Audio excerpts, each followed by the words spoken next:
An intro first.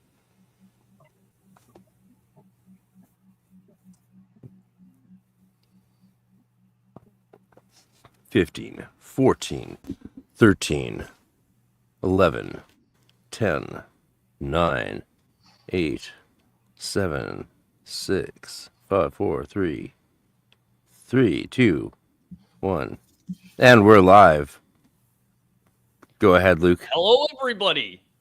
Welcome to Magic Without Fears and the Whole Rabbit mashup mix-up live, but also not live. It's both. It's in a state of Heisenberg liveness and unaliveness at the same time. Like Jesus Christ or Osiris or any of the other magical mysteries that we may or may not discuss today, because we have assembled together the four mages of the elements. That's one thing I was asked to ask you about is, what was your take on the four elements? Me? They're very good. I like air. But fire's I'm yummy an air too. sign as well. I'm surprised. I'm shocked. But it's good to see you again, Luke. Yeah, and Hecka. Hanging out with you guys in Vancouver during lockdown was fun and illegal. Probably extra fun because it was slightly illegal, right? You know, you gotta love that. Breaking the law, and you're now in the Okanagan, no longer in Vancouver, right? And Luke has been banned back to the United States by the evil Canadian government. It's hard to get married across borders. My sister tried to do it and eventually gave up. Yeah, how much harder is it than people realize to fall in love with a foreign alien and let them into our country? It's been almost years processing this visa. Like it's and the entire process from figuring out what we had to do to starting it to just thing after thing after thing that they require of us. Do it the legal way. 3 years. Yeah. Yeah, not cheap either, I hear. But maybe that's improved. I hope it's improved. You should be able to just marry people. Everyone thinks it's way easier than it is, right? That you can just fall in love with someone, get married, and then you're home free. But my friends from Ireland here, when he moved here to be with his Canadian wife, I know she had to like prove and support him for 3 years. And so he had to work under the table painting houses before he was able to work above the table painting houses. Yeah. Which is probably good because I bet all those people were tired of him just painting the bottom half of their rooms below the table. Yeah. Marie got it. All right, good. Welcome, Marie Sama, as well. This is a fun thing. We like to do fun experiments on Magic Without Fears. And so that's what we're doing today. You should give us a shout out in the chat. Anyone who's chatting, say hello, do whatever, you know. Send a super chat to pay for StreamYard and keep these live streams going. And yeah, Luke's the host of the fabulous Whole Rabbit. Was that you who was chatting with me in the live stream about the Whole Rabbit, or was that one of your followers, one of your slaves? I don't think that was your me. mind flayed slaves. That was we don't have slaves. Yeah, your fans. I'm technologically inept, so it wasn't me. It wasn't me. I was probably at work. You know, that's all I do really is work. But, you know, I don't really think of our listeners as slaves. I like to think of us as, you know, like the good guy version of the ONA, like a chaos magic collective group of soldiers that are working to establish their own independence, not just in reality, but in the world of the esoteric as well. Magical mercenaries. Magical mercenaries, if you will, that kind of thing. I like it. An elite group, if you will. Works for me. Well, what's been new? How's you're back in California, right? So I'm out in Long Beach. I just manage an escape room like all day long, and then I work on stuff for the show. I work on the podcast. And I also work, like we've been saying the last 3 years, to get Hecka over to the United States And yeah, it's been thousands of dollars, you know, and 3 years worth of effort, and we're still working on it. I think we might be in the final stages. And I guess it's making it harder because our two countries seem to be going to war with each other. What used to be the longest undefended border in history, now there's all this, you know, bad vibes and spilt maple syrup, and, you know, I feel bad about it. Good.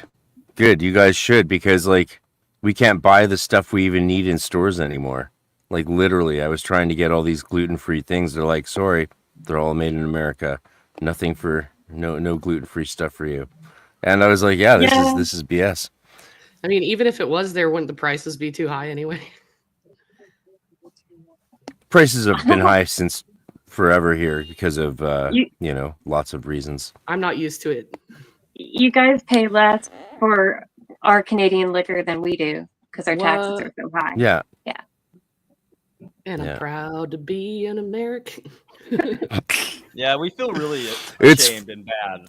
So ashamed. It is funny to see. It's funny to see Trump take the side of the globalists in Canada. So he's like taking the side of the guy who drove our country into the ground, Mark Carney, like who's the finance guy who just drove us into this massive economic crisis. And everyone's like, "Oh no, it's a new guy. He's going to save." It's like, no, this is not a new guy.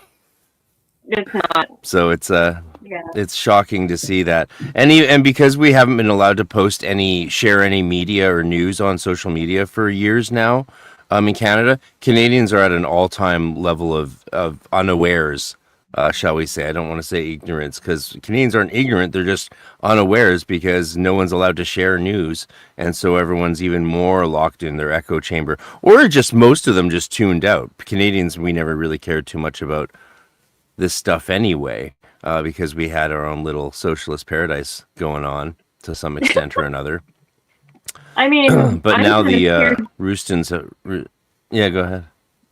Oh, I'm kind of scared to post anything at all on social media because of the zombie bill. I think it's called Bill C-63. The thought crime, where anything you post can be used to say that they think that you're going to commit a crime in the future. So, yeah, that's scary, and that's real. That's a very real thing. We'll see what happens. I mean, we have an election coming up, so hopefully we don't keep these same clowns in power. And you know, there's no human being that's going to determine that. It's going to be AI that determines your thought crime. You can do an experiment right now. Go on Grok or go on ChatGPT, and you should really look up the prompt. Like, go on Google and look up the full prompt, because, you know, these things, they need a prompt. But in the prompt, you explain you wanted to do a report on you in terms of your level of threat and potential risks that you may cause to the state, as if it's a CIA report on you. And the AI will spit out like an extremely frightening readout of your whole psychology and all the rest of it, and like how you could be a potential threat and your strengths and weaknesses and all the rest of it. It's fairly enlightening. So it's interesting to think that there's basically going to be something just like that determining what kind of a threat you may or may not be in the future, just based on your interests, based on the movies you watch or the conversations you have about your favorite characters in films. They can draw up a whole psychology of you based on these things.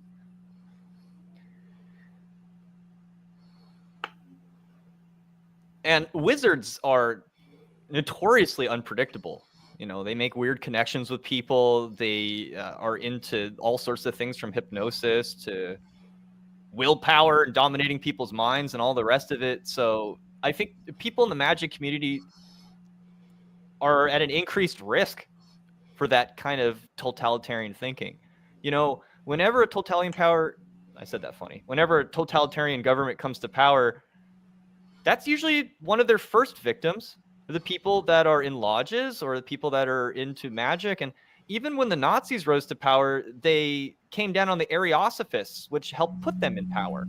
So you're never really safe when totalitarianism is, you know, on the rise and you're into this kind of thing. You're never safe. Yeah, no, the intellectuals go first. The people who the thought leaders behind the revolutions are the first ones out the window, and yeah, and then thugs take over and everyone starves. We've seen this dance many times, and hopefully we can sidestep it a little bit now. So yeah, maybe you guys. I don't know. I don't know how to deal with the Canada America thing, man. I don't even know what to. Just hopefully it'll get somehow sorted out by the election. I don't know. It's scary to think that it might not be. It's scary to think that we might be stuck with these same people who've been gutting our country for forever, just gutting it and making life impossible. Like, we have renters blacklists that prevent you from ever renting. We have people who get banned from accessing postal service. We ghettoize people as individuals very quickly, and the pipeline from there to medical assistance and dying is really fast. It's just like that, and you never even hear about it till the person's already gone, and you're like, oh, could I have got them some food? It's like, not really. Like, it's hard to help someone once they fall through the cracks. Sorry to interrupt, but like what you just said is so incredibly dystopian. I don't think people have really put it together. Like you said, a pipeline that basically leads from poverty to being medically terminated by your system. Like, yeah. That's terrifying. Yeah. And I'm not saying this is some Canadian problem. Like, that's a testing ground. This is something you're going to do to all of us. Yep. You know how hard it is to not be poor? Have you ever sat in your car and thought, like, how am I going to pay my bills? How do I keep doing this every single day? And how many times have you thought, like, I wish there was a way out? Well, they're going to give you a way out. Oh, go ahead, Hecka. I live in an RV now because I was rent-evicted out of a house in Vancouver, and I pay $1,000 rent for an empty lot just to park the RV on. It's insane. When you ask for help, what cost $1,000? The empty lot to park my RV on. Wow. Yeah. Wow, yeah. Yeah, rent eviction is evil. That's how they stole my home back in the day, 10 years ago. Well, what freaks me out is you're so right about the pipeline that they're setting up for this. Medical assisted suicide is, even if you're poor or like have a mild depression or some kind of mental illness or disease that can be treated, they'll tell you, here's an option. If you don't want to wait on seeing an actual doctor, you don't have the money to afford treatment, then, you can just go ahead and rage quit the game.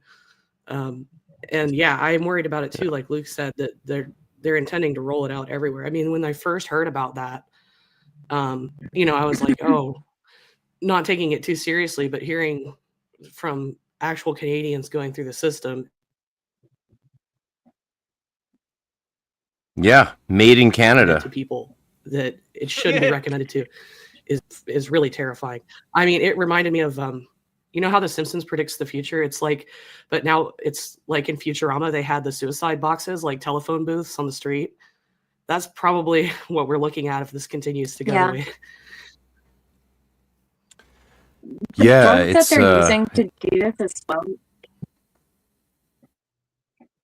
The drugs that they're using to do this as well, if you look into it, they cause your lungs to fill with fluid. It's like a very large percentage of people end up basically drowning to death on their own blood and foam. It's disgusting, and it's one of the most painful ways to go. So even though people think like, oh, it's a humane way to perform euthanasia, it's not. It's really not. It's disgusting. Technically, you're not supposed to feel anything because you're shut down, right? And it's this, and the problem is we can't verify that because we can't ask the people afterwards. Yeah. Same as with the way they do it in prisons. Like they say it's supposed to be painless, but there's a lot of theories that it's not actually painless. And you can hear people. What they administer. Yeah. What they administer is a series. It's a multi-stage series of drugs, and it's a paralytic. So you are paralyzed and can do nothing about it. It's the same thing that they do with death row prisoners when they do lethal injections. It's a paralytic. but you get people, you can see them gasping. There's no way that it's not extremely painful. They just can't do anything about it because they have been administered a paralytic. And that's certainly my fear is that I would still be aware, just not be able to move while I slowly. Yeah, that's my fear. And again, I know lots of physicians have said that that wouldn't be the experience because, and I've heard the medical reasons. It's still scary. You know, even if you are shut down and you don't experience it, it's still. It's not as scary though. The dying is probably not as scary as the fact that they're so eager to get anyone. Like, so they have actually recommended it to my mom casually over the phone. Like, have you just considered this? I tried to get some medical doctors. I've been unable to see a doctor for ages. Most of us have. Even when I meet someone in Vancouver now who says they have a doctor, I'm like, you have a doctor? They're like, oh, well, a nurse. I'm like, yeah, stop saying you have a doctor. You don't have a family doctor if you have a nurse. I'm sorry. And they're trying to, like, now I just had an appointment with the pharmacist to diagnose and prescribe me meds based on physical things. That's who they're sending us now to, is pharmacists. Pharmacists care more than most doctors I've ever had in Canada, but it's still fucked up because, like, this is a pharmacist. They're not a doctor. But why should, maybe I shouldn't even be that upset about it because, like, hey, the pharmacist probably has just as much, if not more, education in human nutrition than doctors. And, I honestly think medical physicians shouldn't be called doctors anymore. It started out as something for people who had PhDs. I think if a medical doctor, a physician, wants to be called doctor, they should have to get a PhD in nutrition, human nutrition and biology, and like actually understand how the body flourishes and what the circumstances for human flourishing and physical nutrition are. Anyone who doesn't understand that as a physician shouldn't be called a doctor. They're just either a surgeon, with a scalpel, or they're a drug dealer essentially, who doesn't have really time to pay attention to. They know all that stuff. Right. Exactly. Yeah. Exactly. Chilling. I love that we're starting off with some harsh, meaty stuff, though. Some deep things. We are starting off with some harsh stuff, and we're not a political podcast, so I'm sure that some of our listeners are like, what is going on? And, I try and keep things silly, and this is not silly. Well, so we can be silly about it.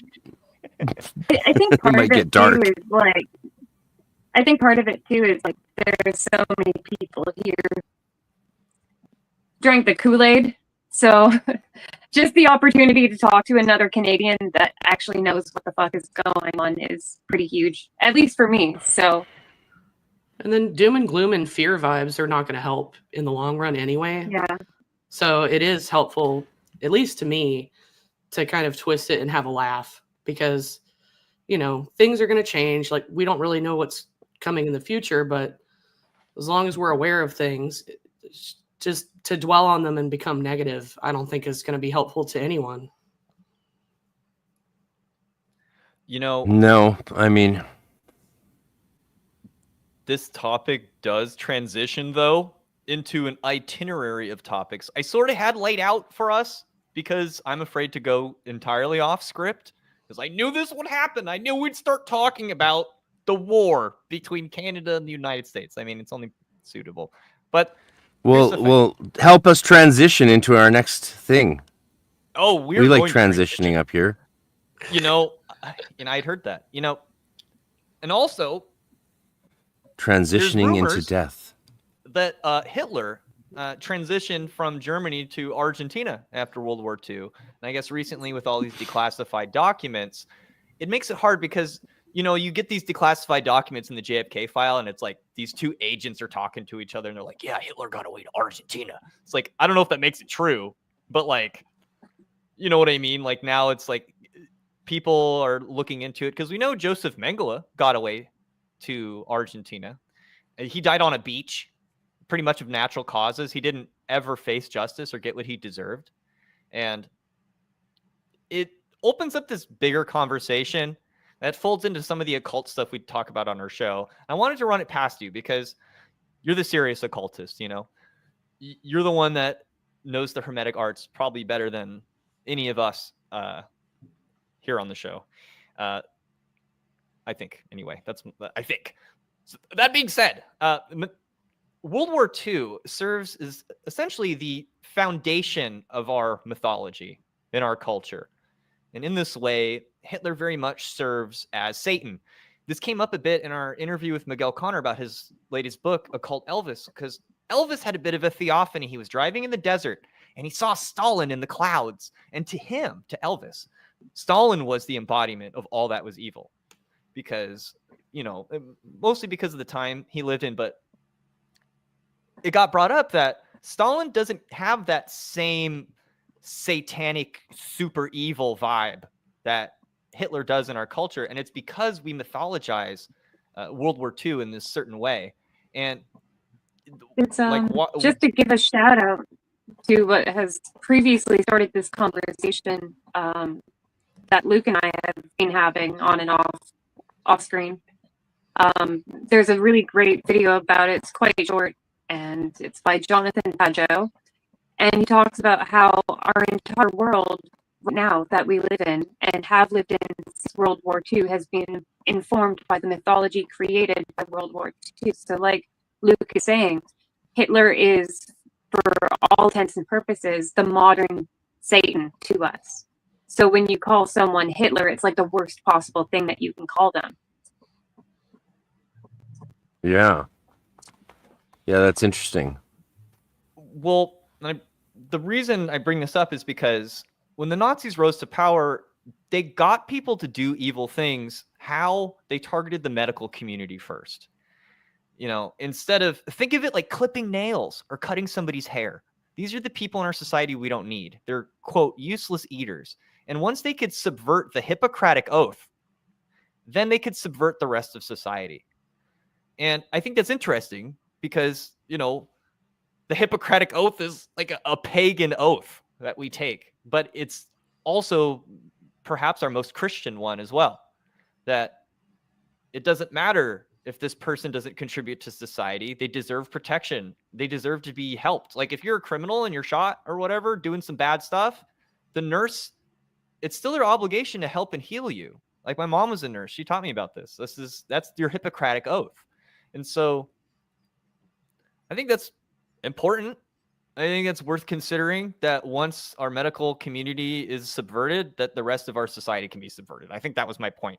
But in terms of the bigger picture of World War II, what's your take? Have you ever looked into the Brotherhood of Saturn? I'm just curious. The Fraternitas Saturni, sir? Not really. Obviously, I'm aware of it as most people, casual people are. But no, it's never been of much interest to me. We know the figures who are still were involved in it, right? Some of them are still around. But yeah, no.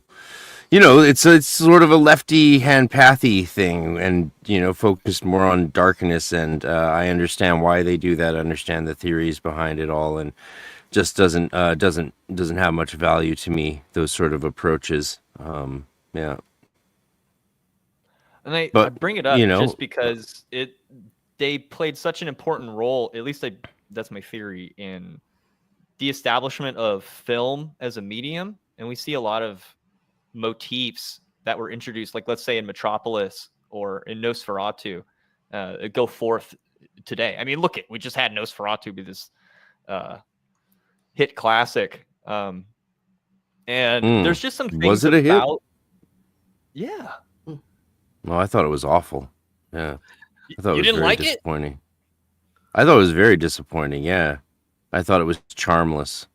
Like, there was this whole charm to the original, this whole, like, mystique. It was really pretty, good acting, of course, and, great costumes and great cinematography, but, yeah, it just seemed sort of gross to me. I'll watch it again and maybe make a new judgment, but I'll watch it again someday. It's supposed to feel gross.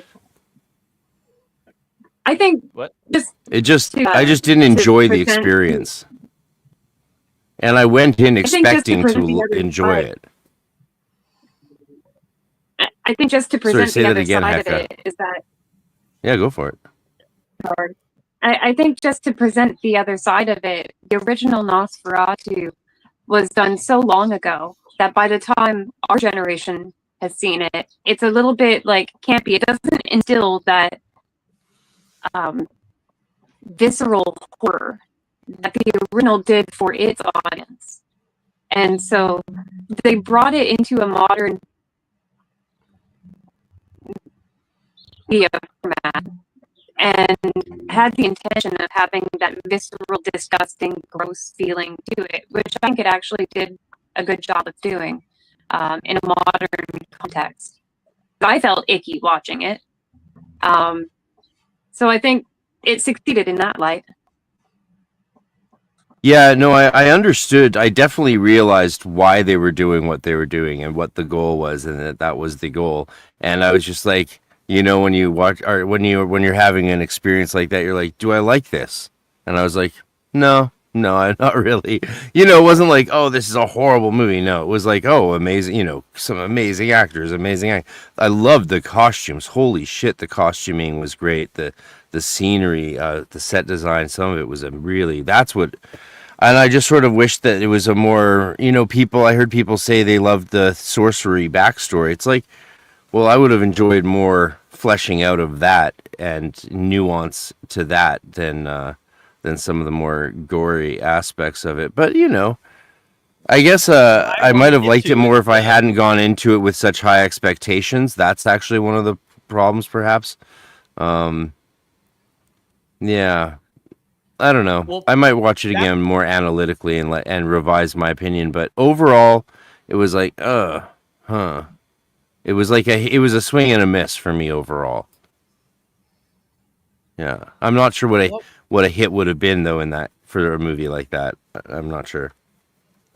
Well, maybe we could spare you having to watch it again if you really didn't like it, because not to force the conversation, but I wanted to at least direct your listeners towards that whole world of stuff, because it's a really deep rabbit hole, and I want to get other people to jump down it and see what they find. So, like, the original Nosferatu, yeah, let's do it. The producer was Albin Grau, and he was the leader of the Pan-Sophist Templar movement in Germany at the time. And this is, of course, pre-World War II. And we know that the Nazis rose out of that fertile soil of occultism in Germany. It was, a huge thing. It was very popular. And there was the Pan-Sophist movement, there was Theosophy, and it was sort of an intermixture of these two that grew Ariosophy, which is where the Nazi party grew out of. And it's like a kind of an aberration of Theosophy. Well, let's back it up a bit. So in the Pan-Sophist movement, it's led by this guy named Albin Grau, and he ends up becoming the producer of Nosferatu. In fact, the whole idea behind, I think it was called, what was the name of that? Prana Studios? The whole idea behind his film studio is that he wanted to make occult films, or films that were mainly about the occult, but, could still be consumed by the masses in this new magical medium of film. Because from what I can tell, they used to, before film was a big medium, the occultists in Germany used something like a projector as a magical weapon. Basically, like, you imagine projecting sigils on a wall or projecting sigils over somebody's likeness or face. And eventually this technology becomes the motion camera and the silver screen projection. And so film itself is this occult medium. Well, if we fast forward now to the latest Nosferatu, which is made by, I think his first name's Robert Eggers. Robert Eggers says he's an occultist first and like a filmmaker second. And when you go into, is it Helsing? What's that guy's name? The vampire hunter? They have this hilarious sequence where it's like, he's into occultism. Dun, dun, dun. Very much an inside joke. Like, once you get associated with occultism, your reputation is usually tarnished. And I think when you go into his studio, you see his, like, all his magical accoutrement, his books and all that. That's actually Robert Eggers' personal stuff. That's not props. That's all his weird occult stuff that he has. And so Eggers is carrying on this legacy of Albin Grau, and he's telling a very similar story. And eventually all these different movements sort of like coalesced into the Brotherhood of Saturn. And a part of that is they accepted Aleister Crowley's Law of Thelema, but they didn't accept Aleister Crowley. And so they went and did their own version of Thelema inside the Brotherhood of Saturn. And from what I can tell, and I see this mythologized in film after film after film after film, there's this squaring off between the energies of Saturn and the energies of the sun. And this has to do with Saturn being the traditional ruler of Aquarius, and that we're moving into the age of Aquarius. And like a yin yang, each age contains its opposite at its core in some way. And the opposite of Aquarius is, of course, Leo in the sky, which is associated with strength, lust in the tarot, right? And it's ruled by the sun. And so every fucking science fiction film since Metropolis, and from Star Wars to fucking everything else, I see it now everywhere, is this interplay between the energies of Saturn and the energies of the sun. And I'm beginning to think that this is basically the struggle of our age, is learning to balance these two energies. The energies of Aquarius, the collective, versus the energies of the monarch, like the royal, the king, the elite, right? Where's the balance between those two things? And I find it quite apt, because we're moving into a world where suddenly you have billionaires that are deciding policy, and we're going to be implementing AI. We're going to be putting our lives in the hands of the machine, and it's unfolding exactly the way these kooky German occultists tried to tell us 100 years ago. And all of our films have it like kind of slithering in the background, and I don't know. I don't know. Drop it on you. I think just it being in films for so long, I mean, we've reviewed many films that even have these themes in them, and it's different people making different stories. I just think it's penetrated our zeitgeist so far at this point, where I see it in other things too, like just in general culture. Like, for example, like CERN, I don't know if you're familiar, but like a lot of their logos and some of the statues and even the way they build their buildings have to do with specifically the cult of Saturn, and certain terminologies and symbols that they use. And it kind of freaks out normies, of course, but if you take a close look at it, it all goes back to this cult of Saturn stuff.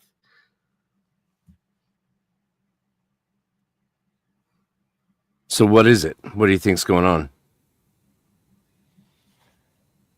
I take a cue from Robert Anton Wilson. I don't have beliefs. I have quite a few suspicions, though.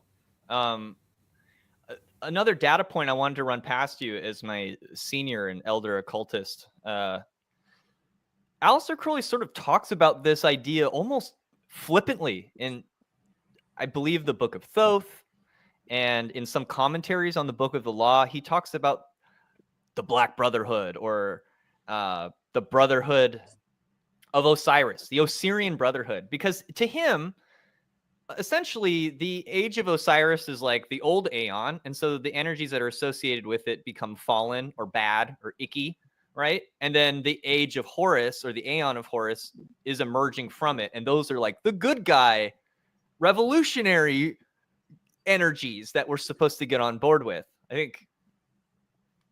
And if we're thinking of Star Wars, this is like the rebels, or the Horus energy. Go ahead.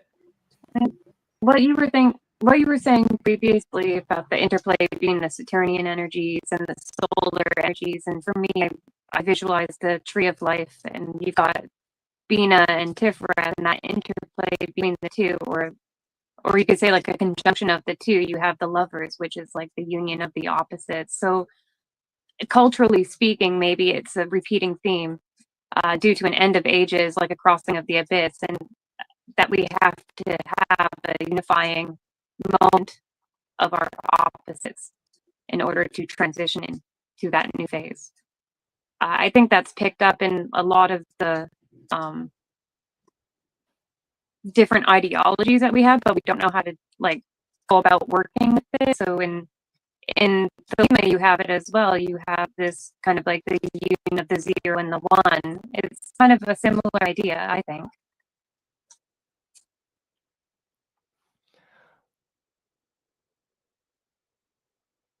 And to kind of put that on the table with what we're talking about here,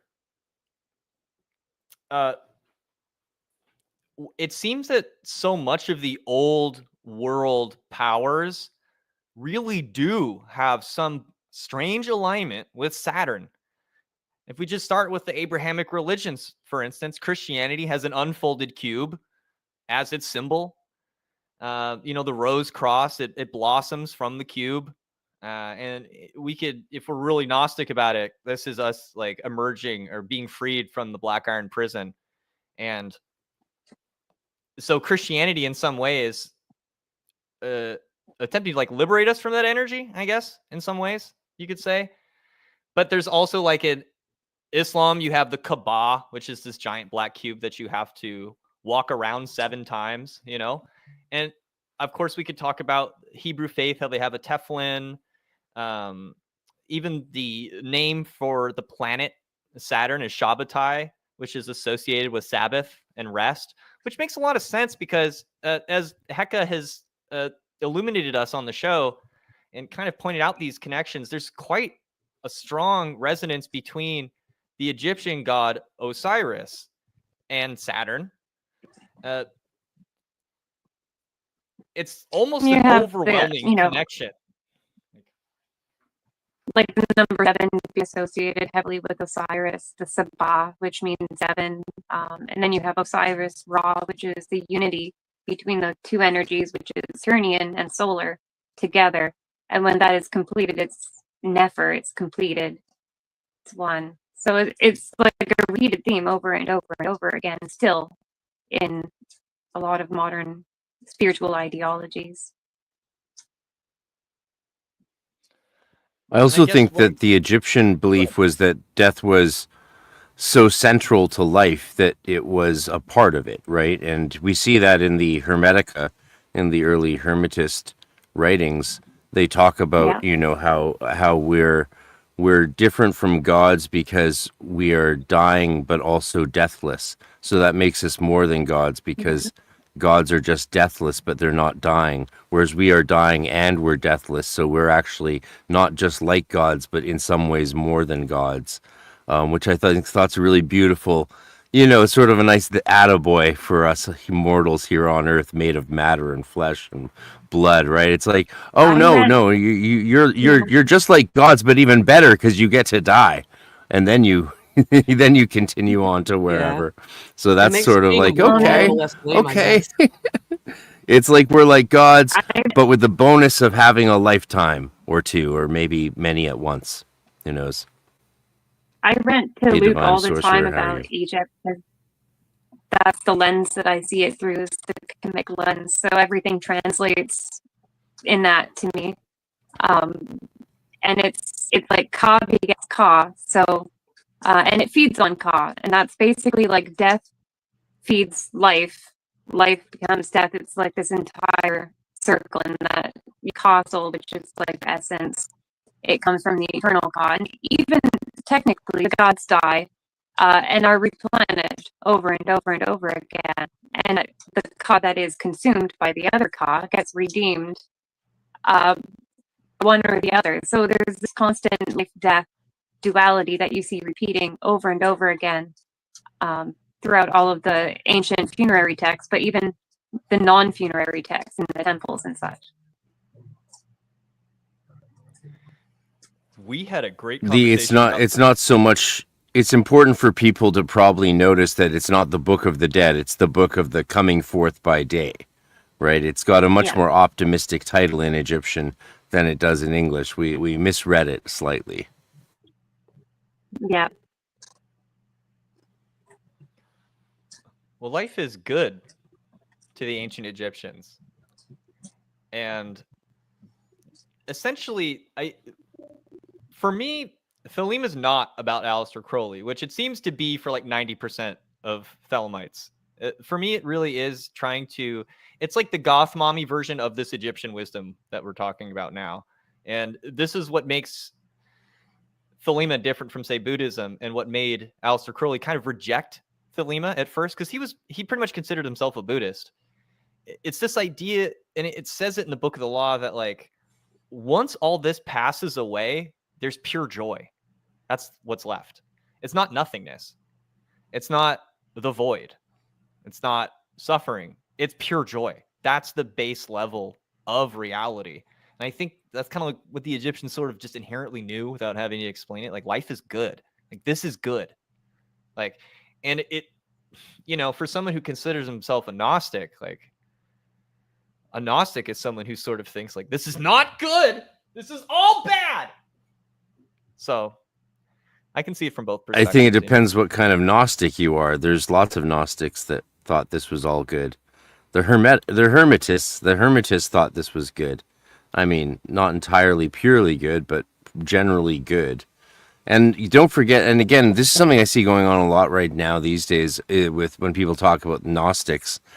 They talk about them as some like lesser or distorted form of Christian, but the Gnostics didn't consider themselves Gnostic; they consider themselves Christian, and so to call them Gnostics is just to perpetuate a pejorative appellation and stereotype against them. It's very unreasonable. We don't do that with any other group, right? We don't call Germans Huns anymore. We're not like, we don't do that. So, and so why are we calling Gnostic Christians Gnostic? We should probably call them Gnostic Christians. And that they wouldn't like. They would be like, no, we're Christians, right? It's all y'all that are.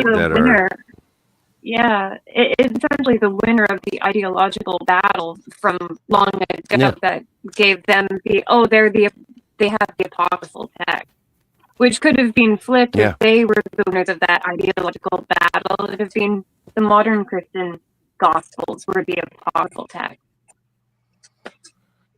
Yeah. Well, they probably still would have used the same early Gospels because they were the earlier writings, like the Marcionite texts and stuff. Right? There wasn't other early. It's not like there was other Gospels written as early as the ones we know in the New Testament. There wasn't alternate Gospels written in those same time periods. All the Gnostic writings were much later. Perhaps, of course, other than Marcions and stuff like that. But I don't think Marcion can necessarily be called I don't think Marcion was a Gnostic. I don't know. I've been studying a lot of. The name correct. It was actually a Gnostic who came up with the idea of canonical Gospels. Yeah, it doesn't surprise me. I mean, yeah, I don't. Again, I'm not up to date enough on that stuff. There's really great new scholarship going on in that area. I've tried to. Dr. Litt was the one I've really been, whose work I've really been following the last year. Hardcore, and he does a lot of the early Christian Gnostic stuff and heresiology, but he also does the Hermetica, and it's been hard to keep up with all of his. I can't do all of his work at once. He might be able to write it all and research it all as one thing, but like it's you sort of have to pick. Do you go into the Hermetica or do you go into the heresiology and early Christian writers, which is where they're having this fisticuffs over the formation of early Christian faith, and it's super fascinating. I mean, I will get on to he wrote his book The Evil Creator, which is a fascinating book. I've dipped through that a bit. So yeah, if you want to check out what's going on in the debates, he's the one who pointed out really that, I mean, I heard this mentioned in seminary as well decades ago, but yeah, they didn't, don't give them this label that categorizes them as an other. Don't other the poor Gnostics, because you only reduce your own understanding of them, right? To think of them not as Christians who don't have the same main Christian tenets, that's very confusing. You're going to confuse yourself if you try to understand them. You got to think of them as just Christians with these other little beliefs and flavors added in there, I think, if you want to really grok them. That has helped me be okay with identifying as a Gnostic and also being okay with Christ, essentially. Because, most people that are into occultism or especially Thelema, they may be like Christ averse. They may like not want to have any part of that. And I'm okay just having my own bizarre brand of Christian Gnostic mysticism for myself. Can be very omnivorous, but God's always answered my prayers. I know that's not everybody's reality, but I do believe in Christ, and I do have the sense that I am in a black iron prison of some sort. Like, I think the game engine is incredible. So I think it is good, but it feels like the game we're playing kind of sucks. And so I'm very sympathetic to the Gnostic perspective that the powers of this world, maybe even the spiritual ones, are blind or stupid or cruel. Which, man, my coworker asked me, like, WTF is Gnosticism? Can you explain it to me? And now that I've gotten through the first season of Severance, I'm just going to tell her, like, you saw Severance, right? So the innies, that's what it means to be incarnated, and the outies, that's our soul with God in heaven, or in Tifereth if we're occultists, right? This is above the veil of Paraketh. And if you just use that as your guide, Severance explains Gnosticism pretty damn well. Before that, I would have told you, go watch The Truman Show, The Matrix, maybe, if they were a dude. But, Miguel Connor, the guest on our last show, he said something really brilliant in his book and on the show. He says that shamanism is a modality that attaches itself to religion. And so, I guess you would say, okay, the Sufis, right, in Islam, they do shamanistic work, but it's attached to that religion. Well, the Christian counterpart is the Gnostic. That's what he says. And I thought that was one good way to think of it. Yeah, and you bring up good points, and that's one thing that I identify with Gnosticism a lot more than organized Christianity and modern Christianity, simply because it's not a power structure of organization of people or power. In the Gnostic text, it's exemplified that you can have a connection with, your higher spirit or God personally, and you don't need, a priest to intervene and listen to your sins and go to God for you.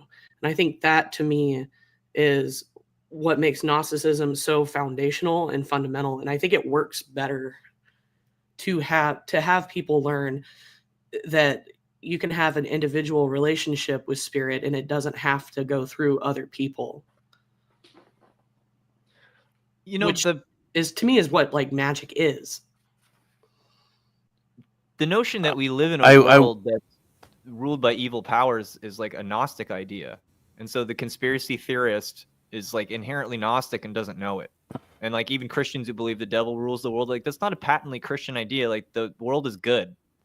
The devil only does what God allows him to do in traditional belief, right? It's a Gnostic idea that the devil rules the world. Mm-hmm. Yeah, I think that definitely is a element of some Gnosticisms. That's the problem, right? There was a lot. And so, whenever you speak of it in general, you basically lose any precision right away. Because, the dualistic Gnostics with Yaldabaoth and that were very different than the Hermetists, who saw the world as a good thing. But nothing outside of God was purely good. Just God is purely good, but God created the world, and that's good, and the world creates all these other things, and that's good.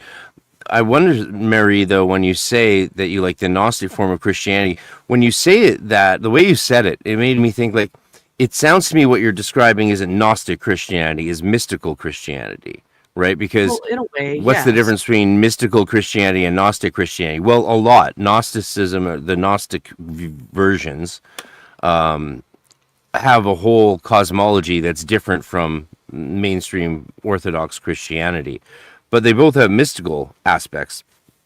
And for most people, it's just a question of needing mystical Christianity rather than societal or structural churches and ecclesial communities, right? A lot of people just need mystical Christianity where the experience is directly between them and God. Yes.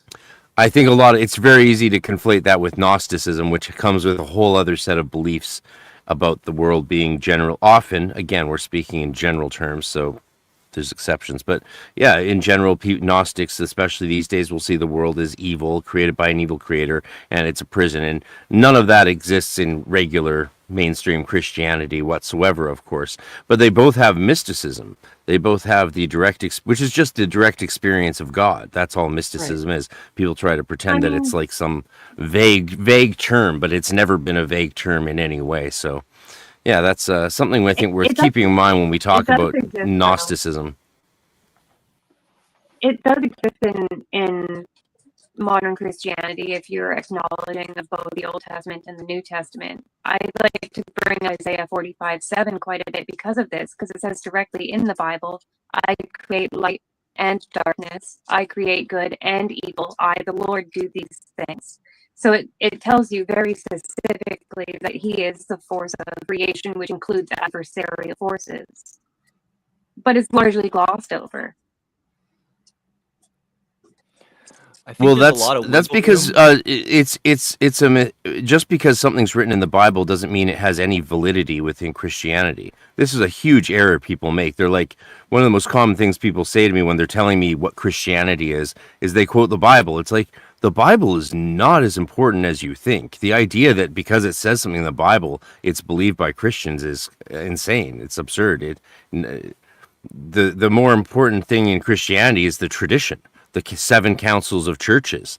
The Bible is often far secondary or even tertiary to the tradition of the councils of churches, to the tradition of interpretations made by the church. Like, that's a huge error. And I think that's an error largely as a result of North American evangelical Protestantism, because that's what people think in North America is Christianity. But to most Christians around the world, it's completely unrecognizable as Christianity. It looks more like some sort of hoodoo local, magical faith religion when you see people with the snakes and the speaking in tongues and stuff. Yeah. Even though that does go back to early Christianity, it was not present for over 1,000 years, and so it's a very different creature. Yeah, that's what really made me question largely what it was all about when I was going, because I went to church all the way up until I was in grade 10, and I endeavored to read the entire Bible, Old and New Testament, cover to cover, and I did. And there was a lot of times when I would bring up certain things, like a lot of Leviticus, and it would be like, oh, well, we don't really do that anymore. We don't do blood sacrifices. That's what the New Testament. So it's like the New Testament is just, we're going to have it serve as an amendment to the Old Testament. We're going to largely ignore certain parts of the Old Testament, but we're going to hold it really, really intensely in other areas. So it's highly selective. And it made me question a lot about it. Like, why are we just selectively looking at these things and not looking at these things? Well, the reason is because they're not relevant to their religion, right? The idea that this text is some sort of really important guide to faith is not the case in most Christianity. Certainly, it's not the case in a lot of Roman Catholicism. But also, if you look at Canadians, looking just at Canadian mainstream churches, most of them don't consider the Bible very important. It's sort of important because they read text from it, but they select them very carefully based on what that church wants to, the beliefs that church wants to promote. And secondarily, probably only most Christians I know, most Christian ministers don't believe Jesus was God. Most of them don't believe Jesus was very historical. Oh yeah, it's very, very small minority of Christian ministers and clergy that I've ever met who believe that Jesus is God. Most of them think he's sort of symbolic of God, the closest we sort of got, but since we don't really know the history, who knows? And that's not what matters to them.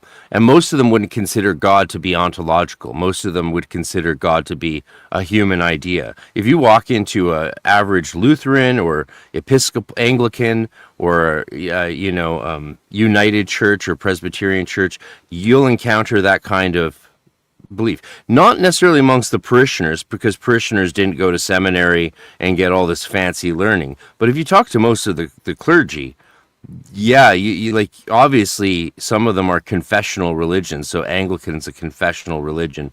Lutheranism's even kind of confessional. But most of the clergy are, if you ask them, do you believe that Jesus was God? They'd be like, oh, well, no. Or do you believe in God? They'd be like, well, I believe in creation. You'll get a lot of that. Sure, and that will those theologies will be different in liberal versus more conservative communities. But again, the clergy's role there is to serve the community, right? It's not to impose their interpretations of God onto the community. So that's what you're trained in seminary to do, is to meet the community where they're at and help them become as flourishing and happy and healthy a community as possible. So really, as a priest in any environment, your beliefs are not necessarily very important. Again, that'll be different in things like Roman Catholicism, but only to a certain extent, because even if the Roman Catholic priest is a true believer, in the parishioners, as we can see from polling alone, like most Roman Catholics skew heavily liberal, are very in favor of abortion en masse, right? The majority of Roman Catholics are very in favor of abortion. They just don't talk about it. Most will live outside of wedlock. Most are fine with, it's just, there's a big difference. And again, they really emphasize this when you go through seminary, that there's a massive gap between what a religion promotes and what the people actually believe in the pews. And that gap is where the priest comes in, or the clergyman comes in, right? That's your role as a pastor, is to help people where they're at, in the context they're at, and dealing with the very real life problems that we face, right? It's not like, oh, do you believe in this verse in Ezekiel? It's more like, how are you holding up now that you're not allowed to see your dying husband anymore in hospice? That's the work of Christ, really, in the church, more than what do you believe? No, the amount of times I met or worked with parishioners who wanted to talk about what they believe or gave a shit about what they believe, it's almost non-existent. Almost non-existent. I went to the Salvation Army Church in Duncan when I was growing up. It was very much like they told you exactly how to interpret a lot of it. And Jesus was very much real. Abortions are very wrong. They were a little more lenient on the, union before wedlock aspect.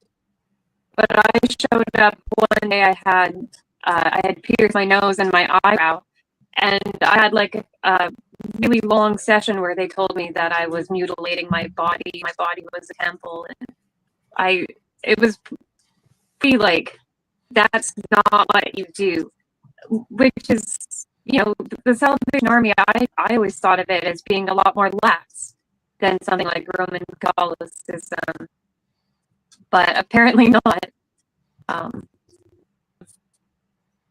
Salvation Army is a very conservative Christian, sort of evangelical kind of group, for sure. Fortunately, they generally care more. They wear full military style uniforms when giving sermons and such. So.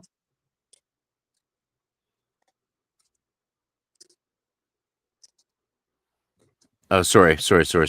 Can you try that again? You broke up a bit there. Yeah, your signal's real bad. Yeah, headphones might make a difference if you can plug in headphones. We'll see. We're just having fun here, so it doesn't is this really. Better? Is this better? It's about the same.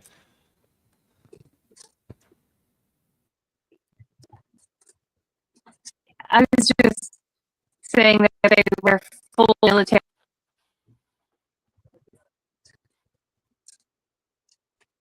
Yeah, they wear full military uniforms when they're doing church stuff. My original host, Andrew, he got fired from Salvation Army because he got caught doing a pentagram ritual in the back room with mannequin heads that had Obama masks on them. And he had a very difficult time explaining that to his supervisor who walked in on him. He didn't see the humor in it, apparently. So, yeah, I don't really think... I like what Miguel Connor had to say about Gnosticism being a shamanic counterpart to Christianity, because I really push back against the idea that the important thing about Gnosticism is its cosmology. I think it is a fair argument that Gnosticism can be seen as a dead end. I had Jason Louv explain it to me that way once in one of his private class sessions, like his after hours classes. He's like, you really shouldn't commit yourself to Gnosticism. It's like a dead end. It's like very negative. Like, you don't want to live in the Severance universe. You don't want to live in the Truman Show. You don't want to believe that God is evil, right? But in so much as we can be omnivorous and learn from things, I think there is some relative truth to Gnosticism. You don't need to believe God is the devil. Just the collective egregore of all of our egos in civilization, or even in religion, or that is enough of an evil. Like, can we even just see like how the Muslims and Jews, how they think of each other in the Middle East, and how much conflict there is, and then like there's genocide going on against Christians also. I mean, that religion is not friendly to itself. If you consider all the Abrahamic religions as a family, they're a very dysfunctional family. So is the world we live in. So is the world where, as Aleister Crowley described it, like the Brotherhood of Saturn, or the Osirian Brotherhood is how he described it, because so many memes go back to Osiris and Saturn. Why is it that this old world order is so bloodthirsty? Why is it everything has to be monetized? Why are we going to give away our sovereignty to a computer that doesn't even appreciate our humanity? Like, I think there is some truth to Gnosticism. And if we don't face some of these realities, we're going to be stuck in the Black Iron Prison forever. We're going to be stuck in the Black Mirror forever. Like, and we don't want that. I mean, it's not really about cosmology, like, necessarily. It's very similar to what you're saying. Like, in the Gospels of Thomas, Christ says, like, don't fast, don't give to charity, walk about the countryside, eat what you're given, and heal the people around you. He didn't say go out and preach. He didn't say go out and tell people about the demiurge. He didn't say go fight the demiurge. He said, like, go out there and heal the people, and just eat what you're given, because it's not what goes in your mouth that will defile you. It's what comes out of it. Right. So I think that's a much more hermetic view than a classical Gnostic view that he's expressing there. Right. In the hermetic view, it's the evil in the world is basically dirt, because we're mixed of the four elements. There's dirt, and the dirt is bad, is evil, and we're impure, but God is fully pure. And so in the hermetic view, there's people who are awakened to the higher consciousness, to the nous, and there's people who aren't. And it's no one's stopping. It's not a demiurge stopping you from awakening. It's just your own decision. If you decide to focus on what is above, beyond the physical presented to you by your senses, then you start to initiate and awaken to your nous, to your higher consciousness. And if you don't, well, you don't. So it's a personal choice whether you awaken to that spirit. And to the point that we've gotten in this conversation discussing Gnosticism, you really can't talk about it in general terms anymore. You'd have to be like, well, in this version of in this Gnostic point of view, or in this Gnostic point of view, if you want to look at, judge it for how we move through this world, I think you got to really look at the specific beliefs of that group, because the beliefs matter in the context of their time. So whoever was writing the Gospel of Thomas, that was probably a really good prescription for the time and place of the audience, right? Who was that text written for? Well, for those people, that was probably their best move, or at least spiritually their most healthy one. I mean, we could even see that applying to our time and place, right? And this is the hermeneutic process at work, right? What does the Gospel of Thomas have to say to us today that, as opposed to back then? Well, that's a good prescription for today for a lot of people who are stuck perhaps without work, or at a job they hate, staring and yelling at the computer screen. Those people probably should just get up and move through the world and take what comes to them and share with others, and get off the rage typing into the box, into this little, maybe this little thing is the prison, is the Gnostic prison. We're the demiurges, and we've created our own Gnostic cyber trap cell cube for us to live in, this like black internet box that we But again, I'm not really that kind of a Gnostic myself.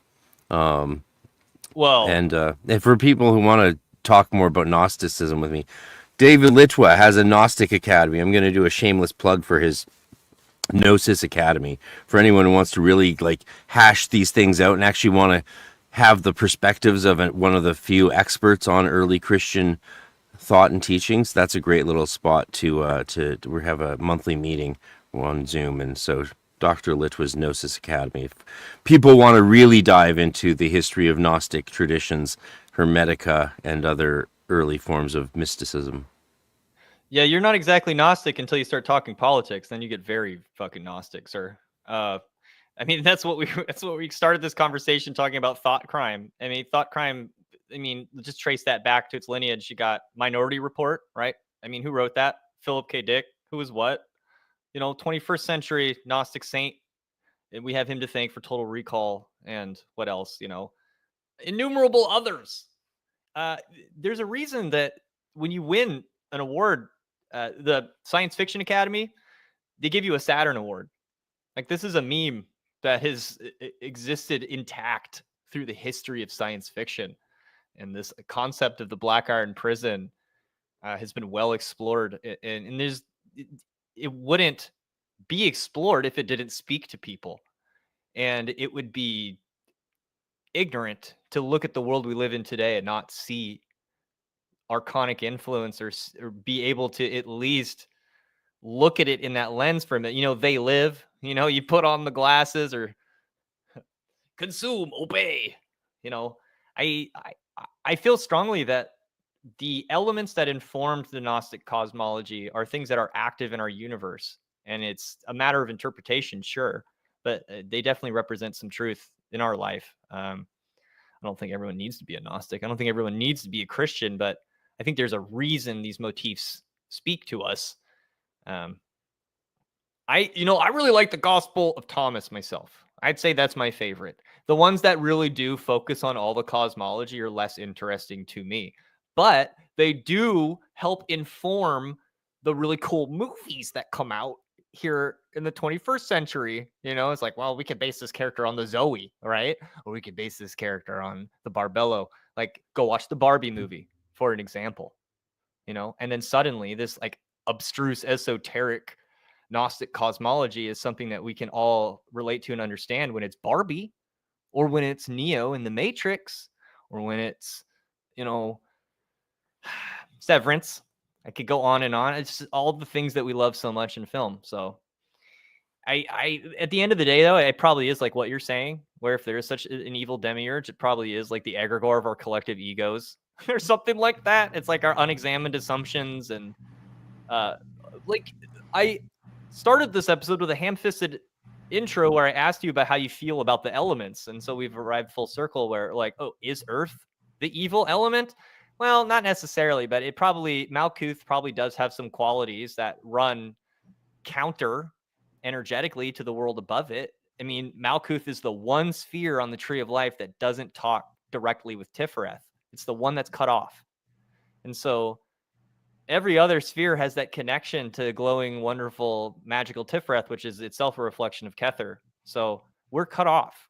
We're in the Black Iron Prison. Whether you're a Hermeticist or you're a Gnostic or not, it's just how you deal with it and how you interpret it, in my opinion. So you got to remember. Sorry. You definitely got to remember that the Tree of Life is not meant to be a topography. So Malkut and Kether in the trio in Kabbalah would be coterminous. They exist in the same space, just in different ways. So the way of existing in Malkut, because they're both equally faces of God. Malkut is just as much a part of a face of God as Kether, and you can experience Kether in Malkut, and you can experience Malkut in Kether. That's a very Kabbalistic idea, but not as interesting as the idea of that when it comes to the demiurge and us putting ourselves in boxes or being put in boxes by an evil creator god or our own egregoric creations as creatures on Earth. Again, I'm more inclined to think that that's a choice, but for a choice of our consciousness. And so really, again, to go back to my own point of view, which is very hermetic, it's the experience you can free yourself from. You can free yourself from this by initiation to higher consciousness and awareness. And I think about when I was young, feeling like, yeah, where am I and how did I get here? When I was like, childhood up to like, 12 years old. And like, it got depressing. It got very dark when I started to realize I was going to die and my family had fallen apart and my parents, especially some of them, just didn't really care. I was completely felt abandoned by the adults around me. My sister was fortunately a bit too young to experience it the same conscious way that I did, but it was very dark.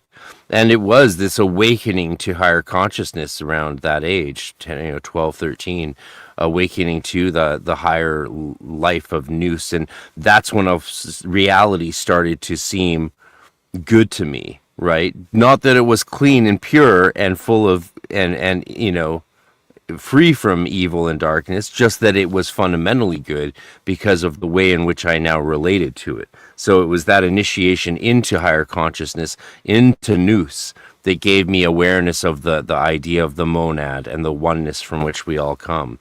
And is there a bunch of crap in between us and God on that journey? For sure. There's a lot of crap, and a lot of it's from other people, and a lot of it's just from the harshness of reality, the dirt in reality. But I don't know. That's an interesting difference between the Gnostic Christians, pagan Gnostics, and then the Hermetists, who were more like a kind of interfaith community. Really, it seems they were interfaith. They only worshipped outside, right? They pretty much just worshipped outside in nature, almost like early Egyptian sort of, Christo-pagan druids. They saw Jesus as a savior, or some of them did. Some of them might have been Jewish. Some of them were definitely Christian, and lots of them were pagan. But again, I don't think they really categorized themselves into quite as explicit categories as we do today. Like the idea that Jesus was the savior wasn't a hard thing for them. But the idea, if you were to say he's the only savior, they would have been like, wait, what do you mean? With the only savior? Yeah. That's like saying there's only one God, whereas we all know that's not true, because look around you. Clearly there's tons of gods. I mean, very different worldview, but there's a lot to be gained from it. And I think the idea of freeing ourselves from the prison by awakening to higher consciousness is about as good a plan as any, especially if you want to live a good life. And that's where Jason Louv, I think, is coming from with you. Because most people get really into Gnosticism, especially in undefined and undefined terms. They focus on the negative. They're focusing on the doom and gloom and a very pessimistic view of the world that makes it hard to enjoy life, and certainly makes it unpleasant to speak with a lot of them about their view of the world, because it's just all like, yeah, no, we're fucked and there's nothing we can do about it. Boo-hoo. It's like, yeah, that's not my experience of life. My experience of life is we're fucked, and unless you do something about it, you're going to stay fucked. So you may as well work your butt off and try and awaken to the beauty of life, even when you're completely in the shit. And there's a lot of shit to go around, that's for sure. As we all know, like, you're not able to be with the person you want, and she's stuck in the Okanagan, which is beautiful, but like, it's not helpful. It's hard to get ahead in life if you can't even live in the city where you can get jobs and do work and stuff. That's brutal, right? Like, you used to do work for IATSE, right? And the film business, because you're an amazing craftsperson. I've seen your work at your house when I visited you guys. Yeah, it's got to be harder to get that work in Penticton, and that's the shit. We've got to, at the very least, we can make life. I think that's what Jesus was talking about. Awaken to the higher consciousness, awaken to knowing that you are loved and that God is good, that God is fundamentally there for you, even though it might not always seem it. And then try and be good to each other. What else can you do once you have goodness except share that goodness with others? And otherwise, and what else is there? What other option is there? to Yeah, moan absolutely. about the demiurge. Hey, I will gladly accept the burden of owning the idiot mode return to monkey undefined Gnosticism. Thank you very much. It works well enough for me in this regard. And okay, so just to bounce off what you said, why? Okay, it has to do with personal experience. Now, before I launch into that, if Hecka comes back into the chat, can you make sure to let her back in because she has connection issues? Yeah. Looks like she dropped. So keep your eye on the back end if she wants to. If you see her in the back room. Okay. I'm right here. I'm on it. Yeah. Man, talk about back rooms. I love some back rooms. Anyway, let's continue. So what I was getting at is like, okay, so yeah, well, you're the demiurge of your escape room. You're the demiurge of the escape room you manage. I think God gave me an escape room job so I could think about Gnosticism. Live out your fantasies of being the demiurge. Well, like a crystal ball or like a painting to look at, but a 3-dimensional one in your life where you like escape rooms are going to be how you think about spirituality for a while, and like this is going to help you figure out your relationship to Gnosticism. And dude, let me tell you, working in an escape room is so much like working at Lumen Corp in Severance. Like 1 minute you're in a nice swanky lobby with kooky music. Next minute you're walking down this weird liminal hallway that's like undefined. Then like you walk into a room and you're like in London, or you're in an Egyptian tomb or a doctor's office. And then suddenly you're in a command center where you can see all of those things on a giant security monitor, like multiple screens. Like escape rooms are inherently like playing with that idea. And they do it to great effect in both Severance and Truman Show. Truman Show is an escape room movie if I ever saw one. I think, but okay, so like undefined idiot mode Gnosticism, like my experience that led me to believe that the world was inherently good and why I'm capable of seeing how Malkuth is in Kether and Kether is in Malkuth, but in a different way, is that like I had an experience that was very like when we first met, I was going through it still. I was going through my quote theophany. I was like fairly nuts. I was like off my rocker because I was still going through it. But it was very similar to what Philip K. Dick went through, and my experience was quite similar. What I experienced was at first months earlier, I had this bizarre urge to just go find Philip K. Dick's Valis and read the whole thing. It was this fully formed thought when I was driving home from work. I was coming off of a long shift, and as I was pulling in, this thought came fully formed. It said, "Hey, Luke, why don't you find a copy of Philip K. Dick's Valis and just read the whole thing?" Like out of nowhere. Like it had not been a name I had heard for a while. The title of the book hadn't been like floating around my desktop or anything like that. It just came fully formed. And when I read it, I was like, this is incredible. I love this. I'm having such a great time. Like, I wish I had inspired thoughts like this more often. Fast forward then to the COVID lockdowns, and I'm being put into a situation where I'm being taken out of my normal routines, and the things that reinforce my ego have been kicked out from under me. And I'm doing magic. I'm doing my own spirituality thing, but I have a nightcap. Admittedly, I'm a little intoxicated, but not terribly intoxicated. I have a nightcap. I lay down, and the same feeling comes to me with the Philip K. Dick book. It's this fully formed thought, and it comes to me and says, "Hey, Luke, why don't you just try calling out to Sophia? The Sophia. Well, just call it to Sophia. Just see what happens. Just give it a try. Just do it. Just do it real quick." I was like, "Okay," and I went and did it, and then I experienced what I could only, to an occultist, I'd say like. I sort of felt like I witnessed the Ein Sof. Like I saw the limitless light. I saw that there was love and goodness in a way that was so love and goodness and power that the words used to describe that energy fall so short of what that love and goodness and power is, that this was the true power of the whole universe, and it penetrated everything forever and was limitless in its scope and in expanse. It was forever, and it was good beyond goodness, and there was no reason to be afraid. There was nothing that could ever possibly hold a candle to this goodness, and there was no reason to ever like have doubt or to me it was Sophia, but I could very easily see how to others it could be Christ. You know, I was like, oh, this is what Christians experience. You know what I mean? They're saved by Christ. They see this thing I'm seeing. It's just, for me, it happens to be like hot waifu Sophia, you know, whatever. And, you know, and if you look at that experience, like overlaid against Gnostic cosmology, it's not perfect. It doesn't make perfect sense because Sophia is like this fallen being. She's not the highest aeon. She's not up there with the Ein Sof. She's not the monad, you know, but that's what I fucking saw. I fucking saw the beyond the monad situation. I saw whatever the Ein Sof was.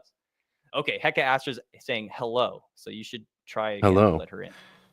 Yeah, well, I mean, yeah, that's where I think the Kabbalistic model, I think, is much more helpful in interpreting that experience for you, because, you know, if you have this experience of the divine feminine on earth through nature in reality, I mean, the Shekinah description is much more useful to your interpretation than being like, oh, well, this must be Sophia because I called Sophia.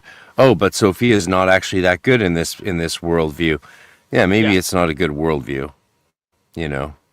I guess I agree with you. I just don't have a problem with there being some fan fiction or somebody's interpretation of what I experienced and then overcomplicating it or suiting it to their times. I have kind of a squishy way of thinking where I can accommodate things and chuck things out and, you know, see where the nuance is. At least I'd like to think so. So you're right, though. Sophia's not anywhere close to the highest aeon. She's like a fallen being in a lot of Gnostic cosmology. But I definitely saw something that the only other description I've ever, like the only thing that could possibly describe it is in occult literature, and it's like the Ein Sof Fire, like this limitless infinite light, pure like power. Like it was that's I mean, I think that's the best description for the experience of nous or higher consciousness, or in my childhood diaries I called them realizations. But what I meant when I said that was that I had experienced this overwhelming light that just elevated my consciousness, and often there'd be some sort of realization that came from that contact with the divine, and that's definitely what the Hermetists called nous. That's definitely what that is, and it's our closest connection to being with the one. Now, the fun thing about the difference between Hermetism also and a lot of Gnosticism, shall we say, so I'm not speaking too generally. We don't want to invoke the what about people. But yeah, the really interesting difference is that in Hermetism you have the idea of theosis, of becoming more like God, and your full entering your full body, your deathless body, which is not dissimilar to a god. It is different because you died. You had a physical body and you died, but now you're deathless, whereas the gods are just deathless and not dying for the most part. But unlike in Gnosticism, here's the thing I really don't like about Gnosticism in general, is the idea of henosis, right? They don't go with theosis, they go with henosis. The idea that you just reunite with the great one, with the monad. You just become your physical blob dies and your soul blob joins the big blob in the sky, and then you're all nothing. And to me, that's the same thing as basically as lights out, because, you know, what's the difference to me? Whereas when I think of a possible afterlife, and I'm not saying that this is a comforting thought, I do when Justin Sledge says it fills him with terror like nothing else, the idea of any kind of an afterlife whatsoever. I get that. Like, I think you'd have to be insane to not get why that is horrific in many regards, if not most of them. It's terrifying, the idea that, like, you know, I don't want to go on from this world and have to continue on for eternity, or what would seem like eternity, without any of the people I know and love, or any of the things that I matter. But again, apparently that part of me might die off. Or now that my favorite and most important people in my life are for the most part dead, now it's actually a bit more exciting, because like, oh, well, maybe I can see them again in some form and be aware of them. I'm aware of them now more than I was actually sometimes when they were alive. Me and my sister talk a lot more now than when she was alive. It's not the same. It sucks, but you know, maybe I will get to party with her in the hereafter a little bit and see her again. If not, who cares? Whatever. I tend to You think know? we will. I'm really sorry to hear that about your sister. by the way. Yeah, well, you know, her parachute got caught on a rock. So, yeah, that was bad. That's not good. Yeah. So, I mean, so she died doing what she loved, though? She died trying to escape the pain that was being caused to her by evil men.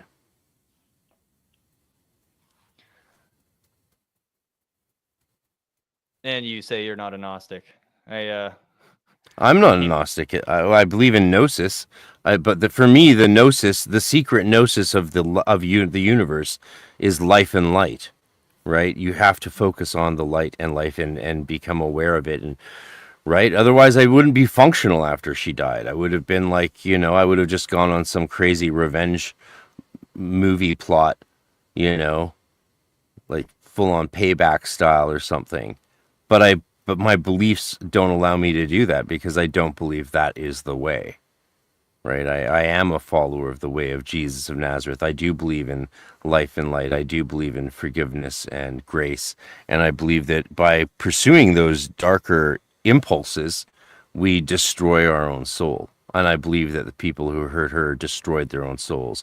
I believe the people who are threatening my life now and trying to kill me now have destroyed their own souls. And the fact that they get so propped up by the communities that are supposed to be communities of good people, of light and life. Yeah, you know, those people, I think they're all evil. I think they've all destroyed all that is good about them. And they're out there just trying to spread their darkness to the rest of us. And I think that's the war of consciousness that we have to be engaged in this life, right? And our goal should be, I think, life and light, as opposed to darkness and death, which is clearly very in vogue right now. Like it is very trendy to celebrate death and darkness, and everyone's all about the left-hand path because that's the only way to truly understand the light. Nonsense. That's like saying the way to really become free of drug addiction is to do a lot of drugs. Come on. Cop on. I think it's important. I actually think it's important to celebrate darkness and death, but it has to be in harmony with light and life. Well, the Hermetists would say that the dark... Yeah, it's a part of it, and so it should be celebrated and acknowledged with the rest of it. It just shouldn't be our focus, right? Because it's inevitable, and that's not focusing on the... You want to focus on the immortal aspects of yourself, right? You want to... And then the aspects that lead to living a grace-filled life. That's what I would say is our antidote to the despair of the world today. Because I've never seen despair like the past 5 years. It's been unimaginable despair, and I don't think it's over for a lot of people. You know, it'll never truly end for. I think in some ways, right? Like, you know.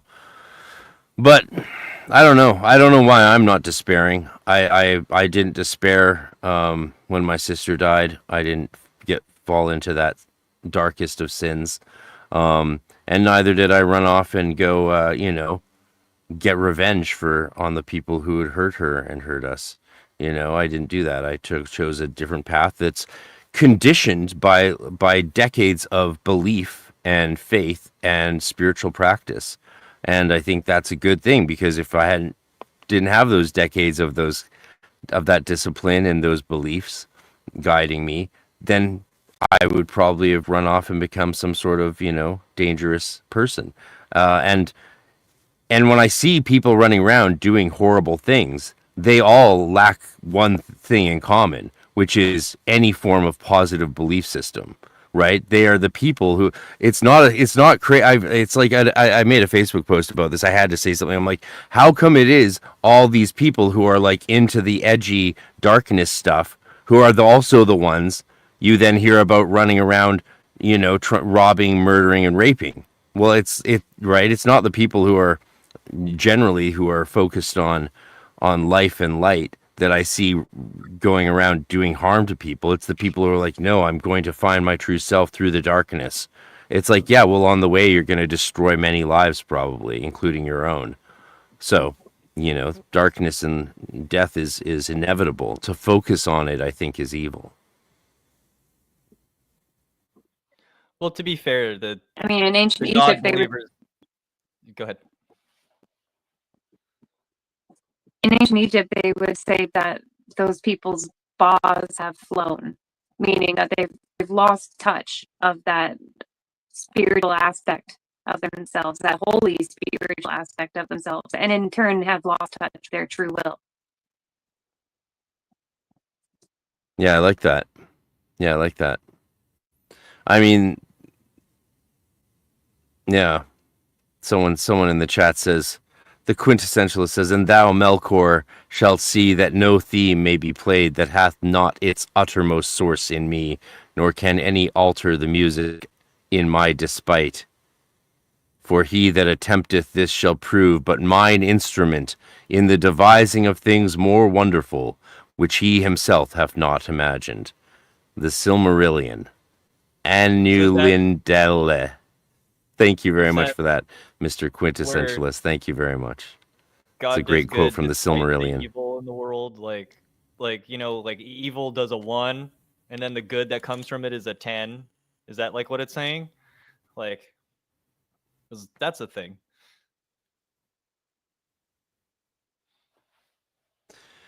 Right, like, so again, that it's a very hermetic thought. It contradicts. It's not dualistic. It's monistic, like the Hermetica theology of, it's all good, but there's some dirt in everything that's not.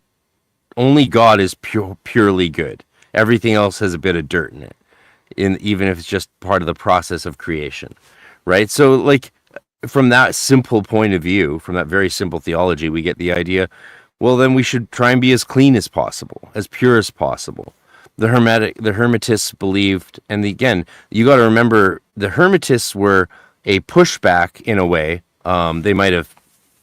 They were definitely pushing back against Greek intellectual mumbo jumbo as they saw it. They were an Egyptian spiritual movement pushing back devotionally against the hyper intellectualism of Greek philosophy. That's a little bit, we all understand those sort of, we all understand that dichotomy of devotion versus logic. So for them, the biggest offense in the world is not showing reverence. And I guess that's a good word to bring back from the Hermetica. It's something we do need here. Like, why do we see people behaving the way they behave in the streets every day? And it's shocking, the stuff we see online. Fortunately, in the real world, it's not quite as bad as it looks when you just have the algorithm playlisting you a line of hypnotizing violence and suffering on the internet, right? If you dare to let the algorithm dictate what your consciousness consumes. But in real life, it's like, oh, well, online, it's like, oh, it's the apocalypse. And then I look outside, it's like, it's actually not that bad. I could go to the beach today. It's just a few blocks, go for a walk. English Bay's lovely when it's overcast. So the real world, is not quite as chaotic, but reverence is definitely lacking. There's just no reverence for life and light, and for our own in our own daily lives. I don't see a lot of people with much reverence. You see that also in the lack of respect people show for each other in society now. It's become trendy to attack each other rather than to praise each other, it seems to me, right? Some of the most attacks I know personally are because I'm not attacking people. Like, why aren't you attacking these people who think differently than you? It's like, who has time for that, first of all? Wait, I'd much rather go down to the beach and show. Oh, all the time. That's never stopped. For what? What do you That's do? never stopped. Should I be worried? Like, are you leading some crazy movement that I should know about that now I'm...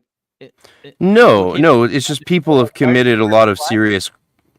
No, it's just people who have committed a lot of serious crimes against me and my sister, and they're scared that one day we might be able, well, she's gone, but one day I might be able to testify to some of that. But that's not a concern. Those people shouldn't be worried about that. The police have no interest in putting criminals in jail. The police are fully on the side of criminals, in my experience, and I have a lot of experience in this. There's nothing you can do. They can film beating you nearly to death, show it to the police, and the police will give them a pat on the back and let them go. Are you saying that's that an actual experience I've had multiple times? You're saying the archons are misaligned with our best interests?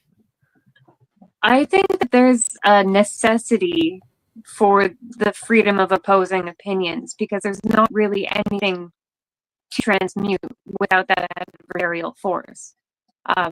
So when you censor that and you squash it, you're creating like en masse a cap for evolution, whether that's mental, emotional, spiritual, or physical.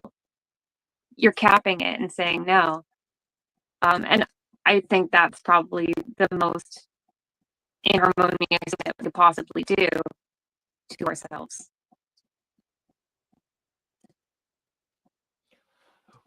Well, I guess that opens up this bigger idea that, okay, why is there so much suffering in the world? Like, if that is the focus of the universe is light and goodness, like why do cops act the way they do sometimes? Why is it so unfair? And instead of just despairing about it and turning to the dark side and being an edgelord and letting your ba be flown and all the rest of it, like what we're talking about, in theory, this is all happening for a reason, right? Like we discussed this earlier, like we're supposed to be growing souls or something, or becoming better people, or going through an alchemical transformation, or, becoming closer to God. Like there is a reason for all this suffering, all the dukkha. There's a reason for the bad stuff, and it's to help us grow. It's for our growth. It's actually good. It's good for us. Well, I mean, what is a dissenting opinion but an individual bias about what it is the dissenting opinion? It's, who ultimately has to say as to what is the wrong opinion? The government. I think the government should decide what we're allowed to think and talk about, because then we would be Welcome safe. to Canada. Welcome to Canada. And if you disagree with me, it's because you're Hitler, clearly, because we all know. Yeah, actually, that's freedom of speech. That's where the recent death threats come from, not from criminals who have robbed me or raped my sisters. The recent death threats are just from people who heard me say something they disagree with, or ask a question and assume that me asking the question means I disagree with something they think, and it's instant, like 0 to 100. You must be killed. Yeah. Like, here's the person's address. Kill this person now. They must die immediately because they disagreed with something I'd say. And we see these little, nut jobs running around the internet, and in real life, it has real consequences, because they put out these calls for violence, like against myself or John Michael Greer or other brother Masons of theirs, which is shocking, and they get allotted and supported by the communities and by the internet. They get celebrated because they're fighting the darkness, when in fact they're just unstable nut jobs who are so insecure they have to like destroy everything around them to feel like they're even slightly I don't know where they're. I think they're just, it's monstrous to see this behavior, and I am glad that more and more people are starting to speak out about it again now. It seems like there's been a shift, and because I don't think we should tolerate that kind of criminality, really, and it is criminality.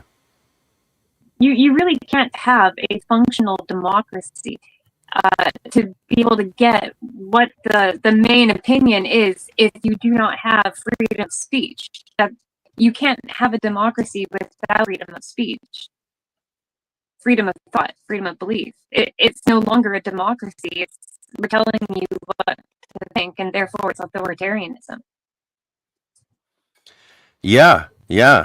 Speaking of authoritarianism, we got a friend from Scotland in the chat. Hey, shout out to Scotland. Oh, I don't know who that is. There's lots of he who should not be named anymore. There's tons of that's the thing. We don't even have to talk about a specific person anymore. This behavior is so ubiquitous and insidious that it's just all over the place. It's like when I get messages and people ask me questions now, and I used to just respond freely, but now it's like, no, I think like they're more often now setting me up for, they already know what they want to conclude from the dialogue, and it's just they're just trying to cause problems. So no, I know who you are, brother. Incipit occultus. Yeah, we got a Boleskin friend in the chat. Shout out to Boleskin Foundation and Manor there. Recreating creating something cool there. Yeah, turning old rocks into new foundations. Yeah, it's so hopefully there's continues to be a shift away from putting up with this kind of behavior, and I just it's really sad because my sister was tormented by people, and she couldn't get free from it, and because it's online and they can just you become afraid to talk to someone. You don't know if it's a fake account they've made and they're just trying to get access to you again, and then it's just brutal. We have no, we're happy to arrest someone for using the wrong pronoun. Well, we don't arrest them, but you go before a tribunal, right? Human rights, you can pay a huge fee. But yet, if you post someone's address and call for their death, the cops just don't care. They just don't care. Yeah. They just, kind of fun. if you rape someone, they don't arrest you. If you kill someone, chances are you'll get out on that day. It's wild. It doesn't make any sense. It doesn't make any sense to me. And most people are just oblivious to it because most people are doing fine. The people who are doing fine are never going to talk about this stuff or think about this stuff. And I know because they talk to me like, what are you talking about on your podcast? Like, yeah, you're not aware of what's going on. You have your job, you have your home, you have your bubble. A lot of people I know are just in their bubbles trying to get by. And that's great. Like, good for you. But I almost died during COVID because of the way our government treated us, like banning me from returning from my own country, denying CERB and denying us the right to work for a living. Like, that's death sentence. I survived only because I had a mother and sister. Otherwise, I would have been dead. Just dead. And the government's now like, they want to memory hole it. And under no circumstances can they be allowed to memory hole what was worse than the Holocaust. The lockdown in Canada was worse than a Holocaust. And I think people need to start talking about it that way. It was a genocide of the elderly and the poor. And you want to talk genocide in Canada? People talk about how the Liberal Party, who's been, played these shenanigans to install the architect behind our financial collapse as our new unelected prime minister. The First Nations people of Canada, the First Nations have been saying that they've been being genocided for the last 10 years under Trudeau. Trudeau's been called a genocider by the First Nations for a decade. That's his party. That wasn't his policies. That's his party. We don't elect people in Canada. We elect parties. And Americans need to understand that. So when they switch out a guy, you guys think, oh, it's a new person. No, it's not a new person. It's the same machine. Same party. And Trump right now is promoting that globalist death machine under Mark Carney. And it's gotta not be allowed to win. It's 100% of the people in the cabinet and caucus are the same people. 100% of them, and 87% of them still hold the exact same positions. The other ones, they kind of split around like one of those tile games. They just, it's a different picture.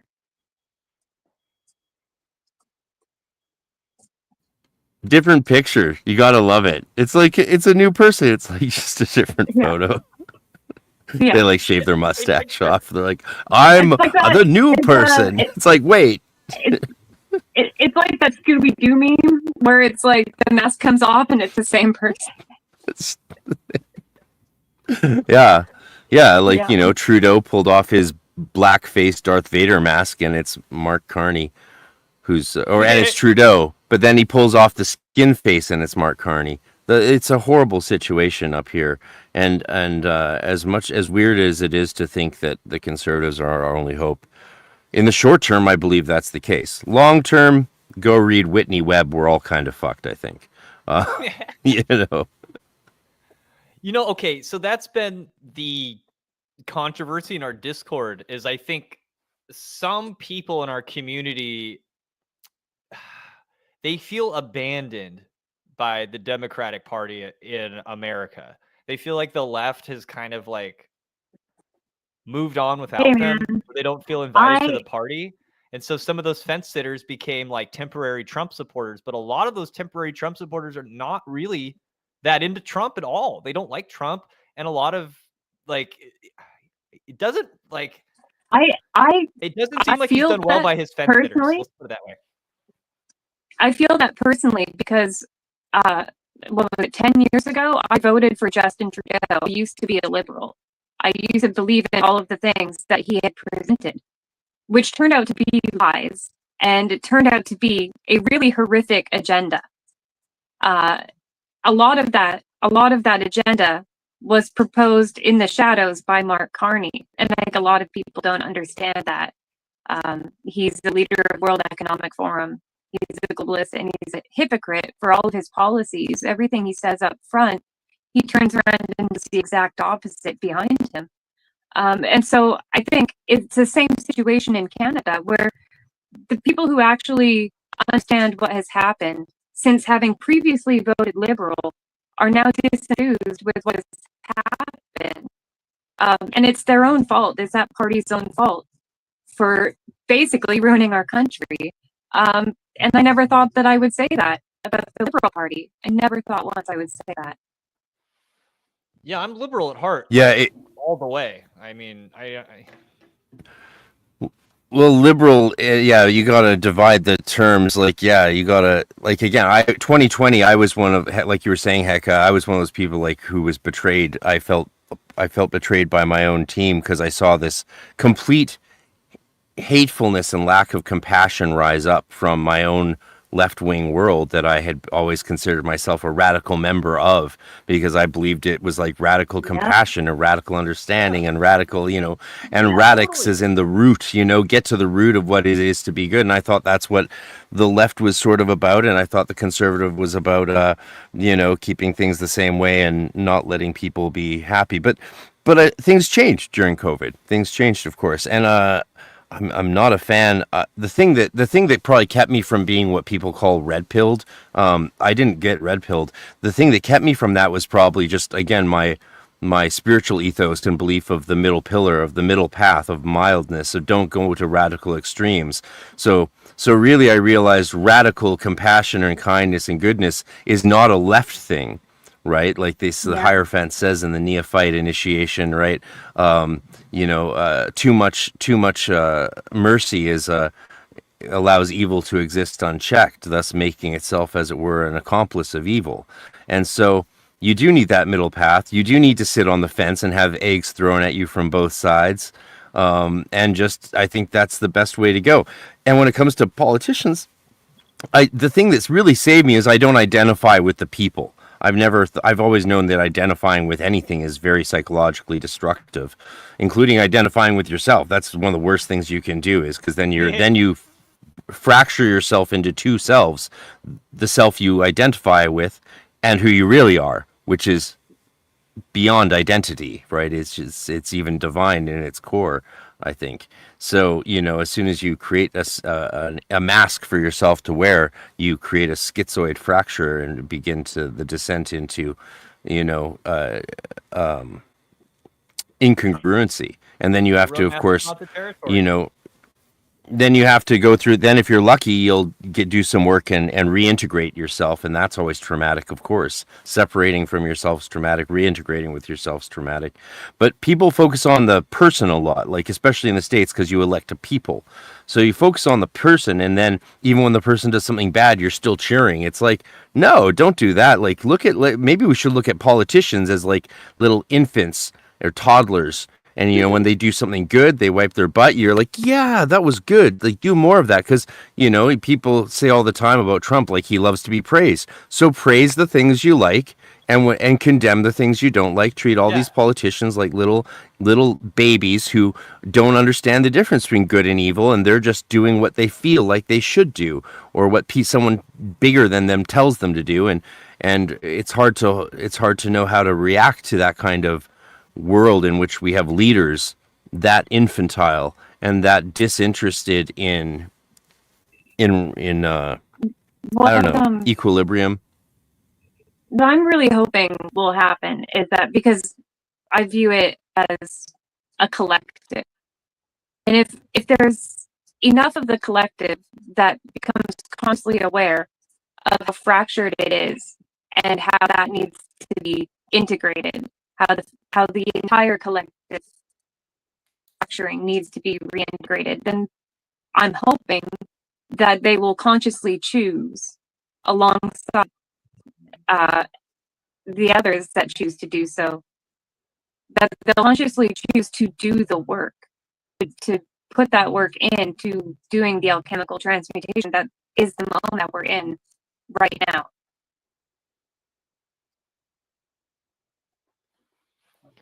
Do you think that's possible? That do you think that large populations want to transform themselves to more enlightened states, or how do we go about that? What's the realistic path for any improvement? I always say change is inevitable, growth is optional.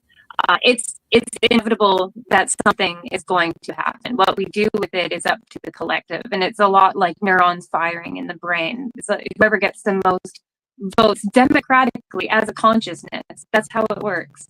That is what path we will go forward with. One thing I am optimistic about, because a lot of this is sort of downstream of education and how we're raised, and all of us here in this chat, and most people watching us now and online, most of us, well, pretty much all of us, were probably raised in the factory training ground that is the education system we grew up in. And that's just being trained to check boxes and get up and move at the ring of a bell. And I'm very optimistic about what's happened in the States with the eradication of the education department. I don't know how deep that cut was, but I hope it was deep, because we need that overall. And I know people think that's some sort of radical position to take, especially amongst my old fellow lefties, but it's not radical. We've been saying that. Our teachers were saying that to us, that to us in high school, and they were Waldorf school teachers. They were like, look, we're doing the best we can, but this whole system, they said to us in grade 8, you shouldn't be in sitting in chairs in the morning. You should be up outside working or doing something interesting out in nature for at least from 10 a.m. till 2 p.m. And we know that. Everyone knows that. Where the system is set up for a different time and a different place, in which we needed a bunch of factory workers, and that was way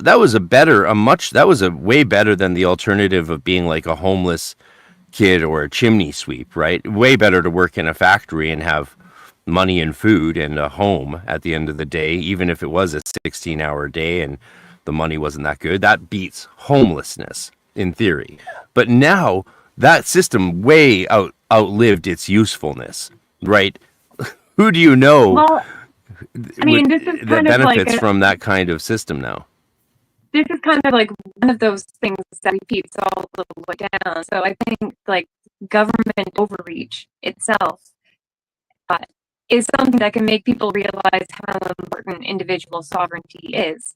So you have government overreach at the federal level, which overreaches onto the provincial and territorial level. And in the States, it would be state level, government overreach from federal into state. And then you have government overreach on the provincial level, overreaches inwards.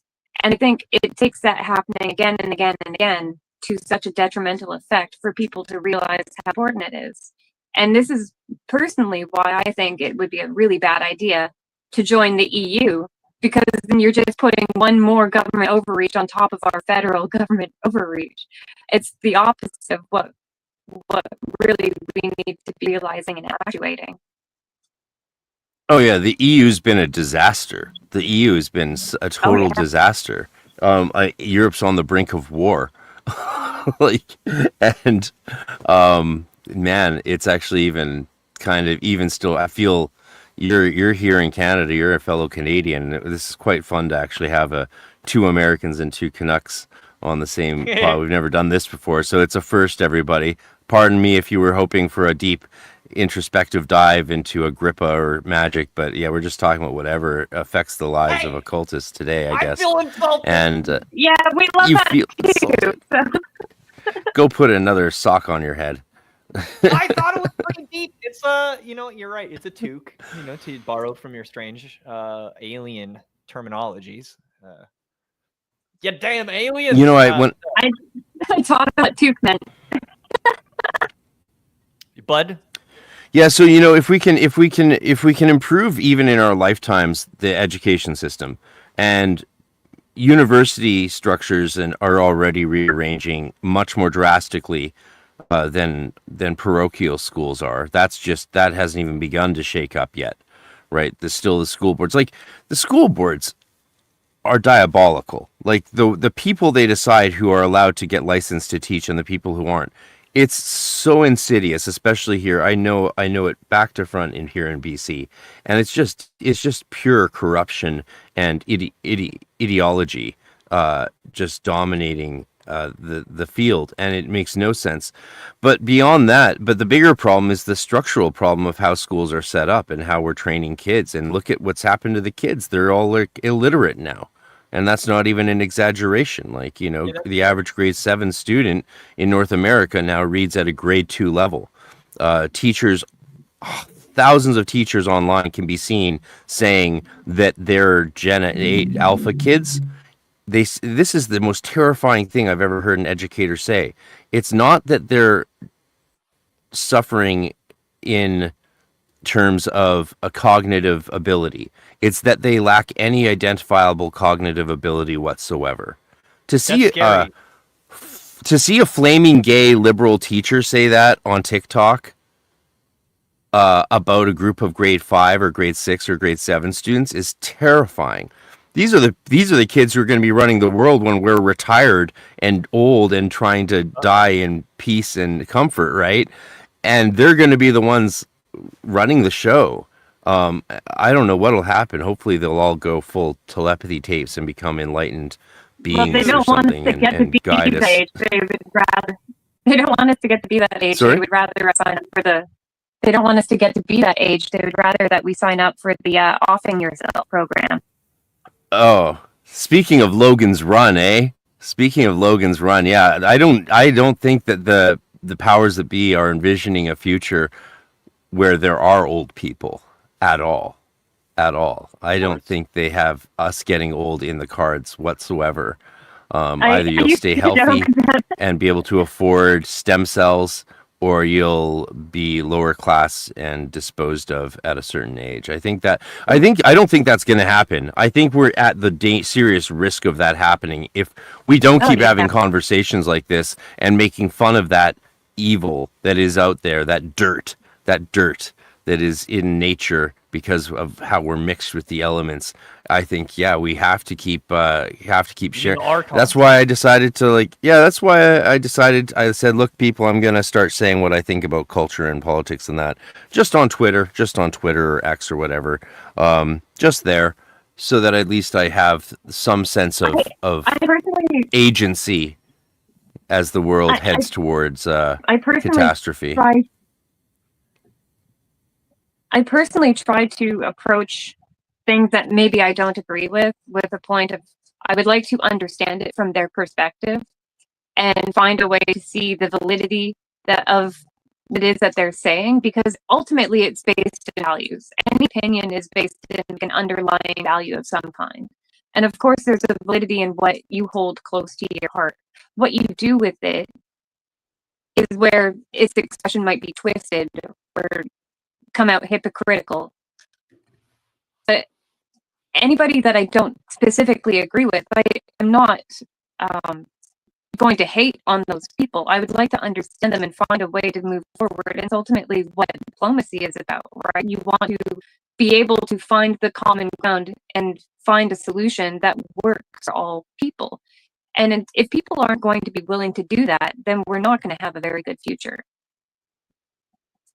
There's a reason why we keep ideologies out of schools that are so divisive. We took praying out of schools for a reason, because people have the freedom of belief.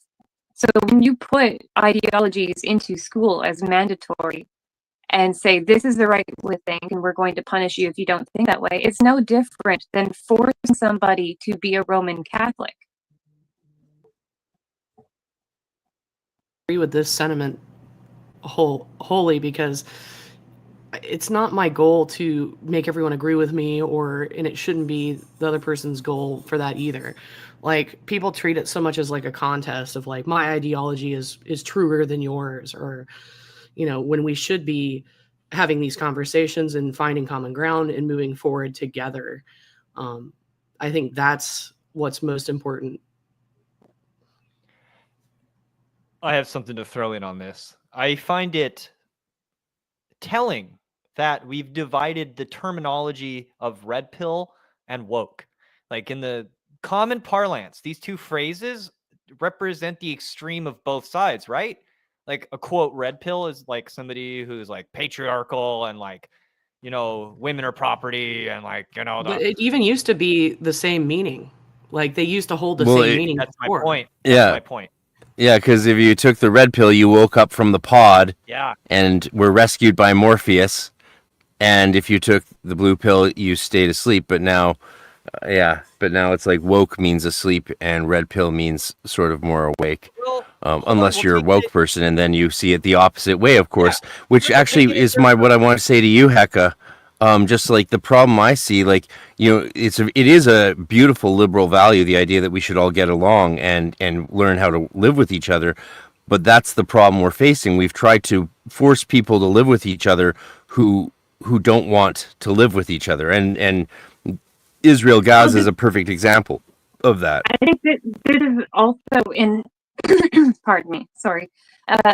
In this culture that we live in, entitlement gets in the way of a lot of it. So there's the freedom and the liberty to have these beliefs, live your life the way that you want to, but then there's entitlement that it takes over the rights of the beliefs and the way for other people to live their lifestyles. And that's ultimately where we meet that disharmony.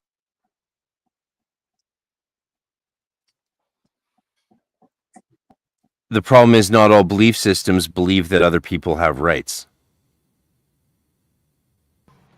Right? So, what do you do with that? That would be dangerous. That would be dangerous, sir. I mean, we can't. Well, that's the situation we're in here on the ground where I live. I could hear outside my window the people marching down the street chanting "Gas the Jews." We have hundreds of thousands of people gather chanting Intifada from the river to the sea.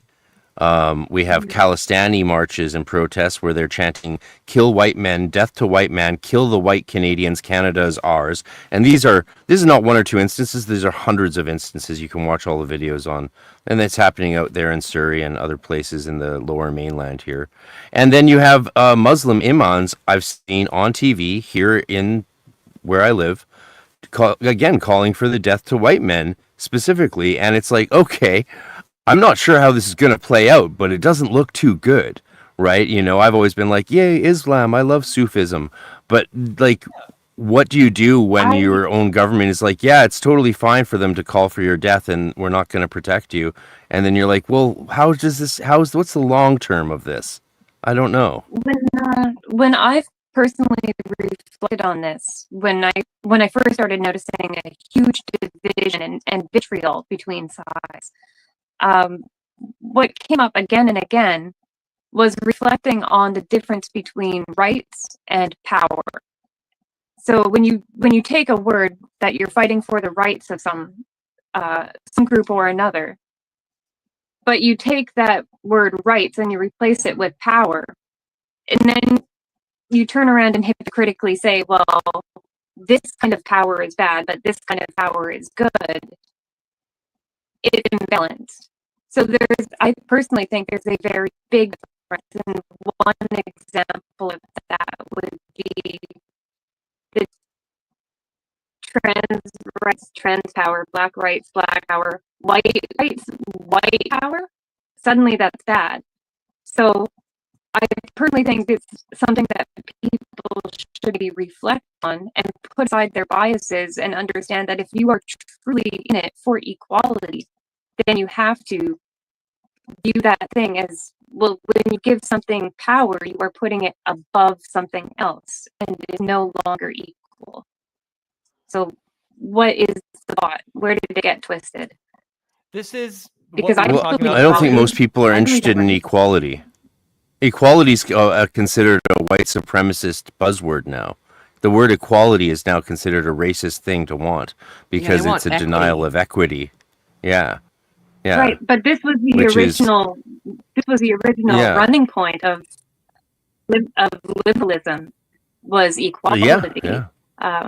It's the original running point of the gay movement when it first began. It was about equality.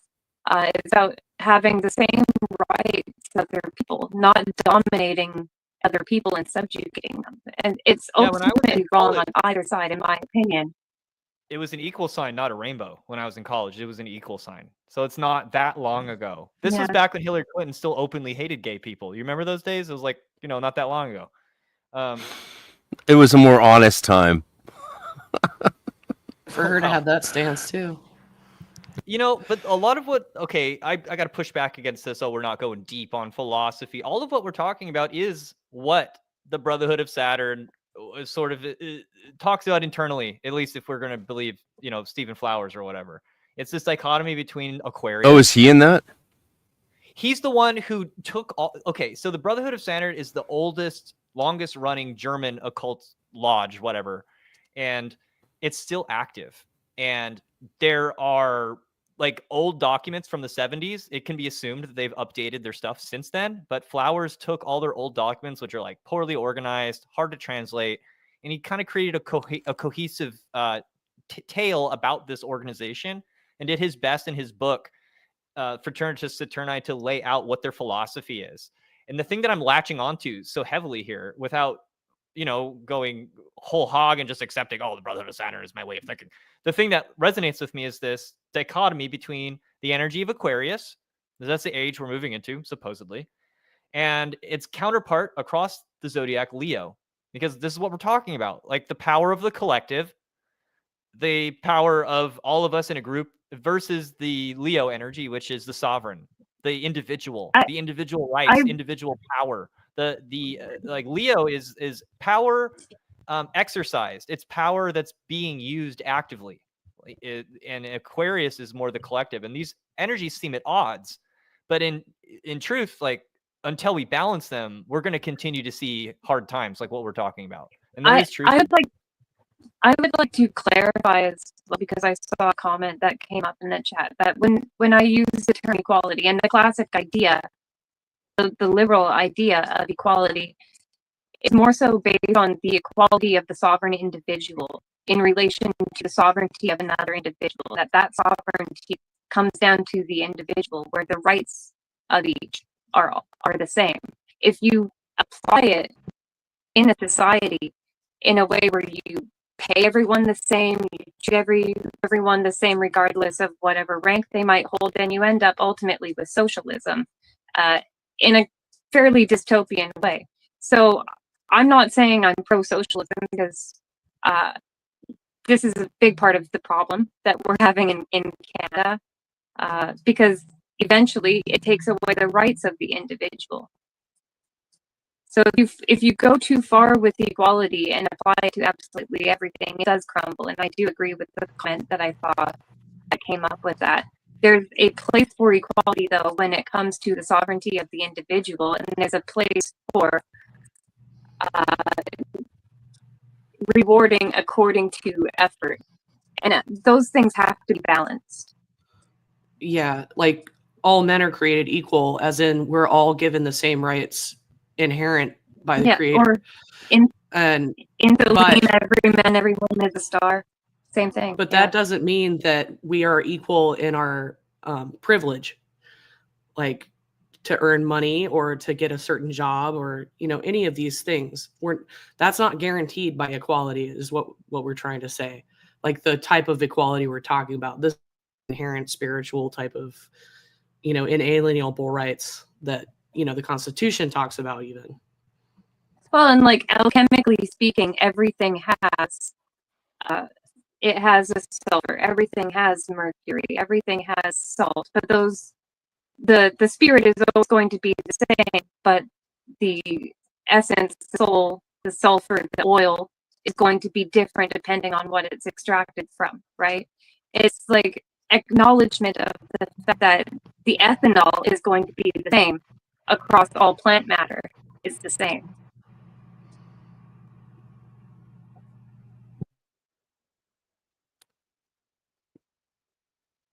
I mean, so we have equal rights, more or less, despite what people say. People like to say that we don't have equal rights, but we do, more or less, right? You know, we don't necessarily have we don't necessarily start off at the same point, but like anyone can apply to go to university, anyone can apply for government grants where we live, or you know, and you know, it's not like they're not. I suppose that does sort of that has shifted at the universities where they do have diversity quotas now, which prevent, you know, straight white males from applying even, and much less getting a job. That is a Asians real thing. So that's are not suffering equal. from that as well. Yeah. So so we don't. I guess we don't even have equality really in the same way in the way that we like to think we do. Yeah. Yeah. And of course, the big topic online is that women still don't have equal rights, which is a little odd to hear people all I know trumpeting. is that Justin Pretty sure Timberlake that women do. is above the law. Like, if you Hey, pull man. over Justin Timberlake and he's been drinking, you better let him go. Because there are some people in this world that are too big to follow laws. Like, I have a controversial statement. That's our takeaway from this, I really think, you guys, is that there's a certain class of people that have no responsibility to anything, and that we have to carry all the weight, and that the elites should make all the decisions, and we should be their slaves. I think that's very clearly what should happen. I mean, I just also want to clarify, I don't hold any allegiance to, you know, left wing or right wing. I view myself personally as centrist in both political and spiritual matters, like middle path all the way through, reaching out equally to both sides, trying to understand both sides in harmony. So that's my perspective. I know a lot of times liberals will label me as conservative. Conservatives will label me as liberal. I hold no allegiance to them, but I do seek to understand them and try and find some sort of compromise and integration of the two so that we move forward. Middle path for the win. But does it win in the sense that we think it does? Like it may be a balanced way for us to approach things, but it's like is there any good in voting for the Libertarian Party or the Green parties, right? Like, so you know, you might have a balanced point of view, but in the dirty game of our society and politics, like now in Canada. Right. I mean, a vote for the NDP or yeah. Like right now in Canada, we have a fight between two sides, and one of those sides wants in my opinion wants us dead, and enslaved, and the other side, long term, I'm not optimistic, but short term, what they want is essentially what most people want here. And that's why everyone who's never voted conservative ever before is all of a sudden like, yeah, I guess we're voting conservative for the first time ever because, you know, this other stuff is nuts. My point more so that I'm not necessarily talking about strategic action when it comes to politics. I'm talking about like understanding the ideologies and values of both sides so that you can try and make an informed decision to accommodate people. It's a lot of entitlement. That does not mean that you have to bend the knee to what people feel entitled to, but it does it does necessitate still looking at the underlying values that they have. I think personally, when I look at the Conservative Party in Canada compared to the, I guess it would be the Republicans in America, the Conservative Party in Canada is actually quite centrist compared to the Republicans in America. Yeah. Oh yeah. Yeah, no, Canadian Conservatives are like the Democrat Party, really, and are, that would be how Americans should think of it. At the same time, any Conservative Party nowadays, compared to how far the left side has gone, seems more centrist. So even if comparatively, like, we're all right just for having this conversation. Sorry for interrupting you, Marie. No, Yeah, but I'm agreeing. Yeah. But like, I reject that. But the Overton window be mad at me now. The Overton window has shifted so much, and it's not just for our individual countries, it's all over the world this is happening. But it's literally like the left has gone off a cliff at this point, and people are just now noticing, even though it's been happening for the past 20 years. Oh, it's so fun to see people who are just realizing it, and like they'll ask me a question, and they'll be like, so, and they're so careful when they ask me. They're like, so, politics, and I'm like, oh wow, because we never talk about this. It's not actually, politics is not a part of my daily life, really. I mean, other than making fun of the crazy stuff, like we make fun of the crazy stuff, but you know, it's not something me and my friends really talk about because we have better things to do. You know, and I think a lot of people also sort of in Canada, we're like, we don't talk about it. We just like sort of do what we do. We know what we you know, we sort of know what's going on. That's why the polls can never be trusted, because like, who answers those phone calls or actually sits around to give a response? I gotta bring something up here. Go ahead. I do think it's just a valid conversation to have, though, because I personally feel like the way that someone approaches politics has a lot of overlap with the way that they approach spirituality. And so if you're going to be reflective on one, perhaps consider being reflective on the other. Yeah, of course. I mean, that's what we're doing, right?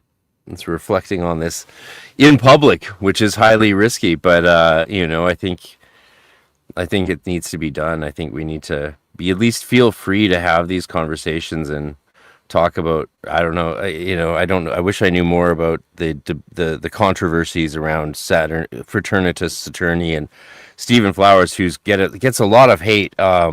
And if he is, you know, maybe if you know, maybe he does believe the things that they say he believes, and if so, that's not really great. But yeah, I wish I knew more about it so I could dig into it. But at least we're, you know, able to talk about it again, because this was not allowed for a long time on YouTube. I mean, okay. I mean, you already know all your stuff. I mean, just you know, this is why I brought it up. I brought it up because for some reason, I'm seeing it everywhere all around me. I'm seeing this, like, you know, in like V for Vendetta, like I saw how it all fits together, and then, you know, this and then that, because I do think there is a lot of truth that the age we're moving into, we do have to balance the Aquarian energy and the Leo energy, and it factors into everything we're dealing with. All the woke and red pill stuff, they fit perfectly on that spectrum, and ultimately, yeah, it is we have to balance the collective versus the rights of the individual and the sovereign. We have to balance all of the people versus the elites, and I think it's going to be the defining oeuvre, the theme, the motif of our era. And this is why we are attracted to it in film, Metropolis or Star Wars. It's what we are dealing with as a people. And if I read Flowers correctly, from what I understand, the Fraternitas Saturni isn't like evil. At least there were. I don't know. I actually don't really know. But the takeaway is that, how do we rectify all these things we've talked about? Well, it's the idea that Saturn, or the ruling energy of this era, on a lower octave, is the imprisoner, is the demiurge, is the Yaldabaoth. But on the higher octave is the Promethean Uranian superhero, and even in like essentially that it's the liberator energy. Like at the higher octave of the Saturn energy is the liberator energy, and I guess in theory, that's what we need to find. We need to find a way to rise up and be free, and to balance these energies, and to become sovereign while still being fair. Like, I mean, just look at Jack Parsons, right? Jack Parsons and Freedom is a Two-Edged Sword. Like, hardly a better essay on freedom has ever been written. But even still, he balances these energies. You say, oh, Jack Parsons is this crazy libertarian, like, do whatever you want. But even in Freedom is a Two-Edged Sword, he tells you, like, we have to have protections for minorities and for the elderly and for children, like for the vulnerable. And so the ideal system, even if it's not perfect, would still have a high amount of freedom and individual liberty, and still be able to protect minorities and the vulnerable, because pure democracy is just the bludgeon of the masses.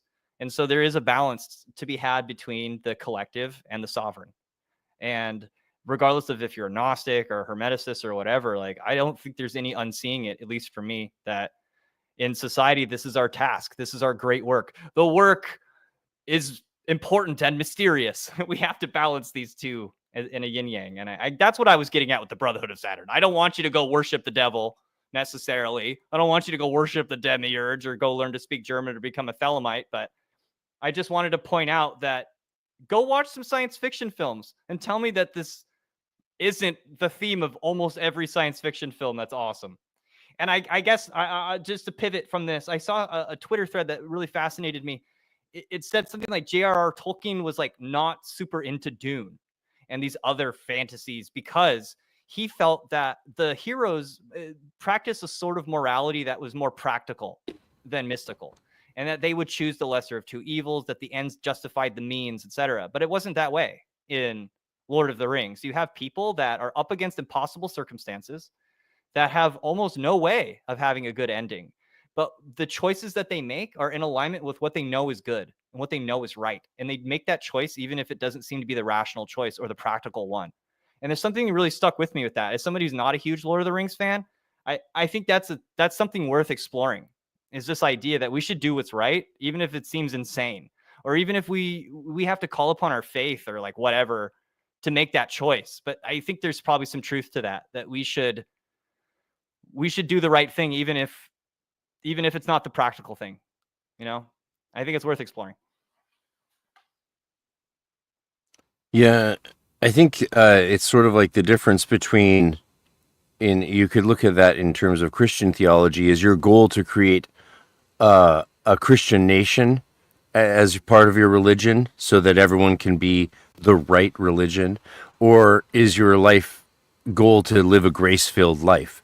And I don't think those two approaches are compatible. Honestly, I don't think so, because one is so totalitarian. And another thing I want to say, Luke, is keep in mind when you're thinking of the age of Aquarius is like, as much as there is a strong authoritarian element to Aquarius due to its somewhat Saturnine rulership, I mean, Leo. that's really more, well, yeah, but Leo's just the shadow of Aquarius, so it doesn't really come into doesn't play a huge role in the age of Aquarius, only insofar as it's the shadow of Aquarius. And Aquarius is the sign of individualism, right? Not communities. That would be much more Pisces. And Aquarius is the sign of the individual and the genius and the revolutionary. Those are the archetypes. And like authoritarianism, that's Capricorn. Yes, that's what the Brotherhood of Saturn would identify as the Uranian part of that energy. What you're saying, like the Nikola Tesla, and it would be the Uranian, what you're talking about. But I think it's, I would defer to your scholarship here. You're maybe the more serious hermeticist, but I do believe I defer to the astrologers between Aquarius and the collective, and it's reflected this way also in a birth chart.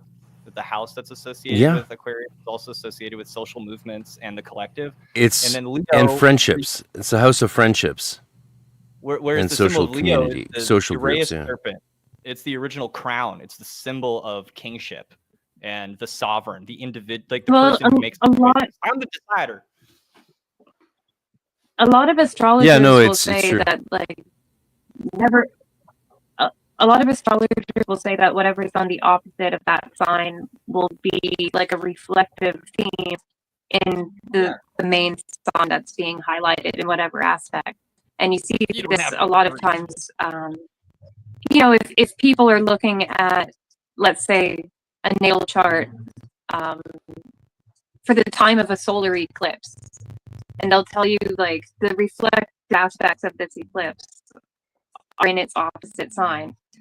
And it's again, it comes back to a union of opposites, but you have an active and a passive each time.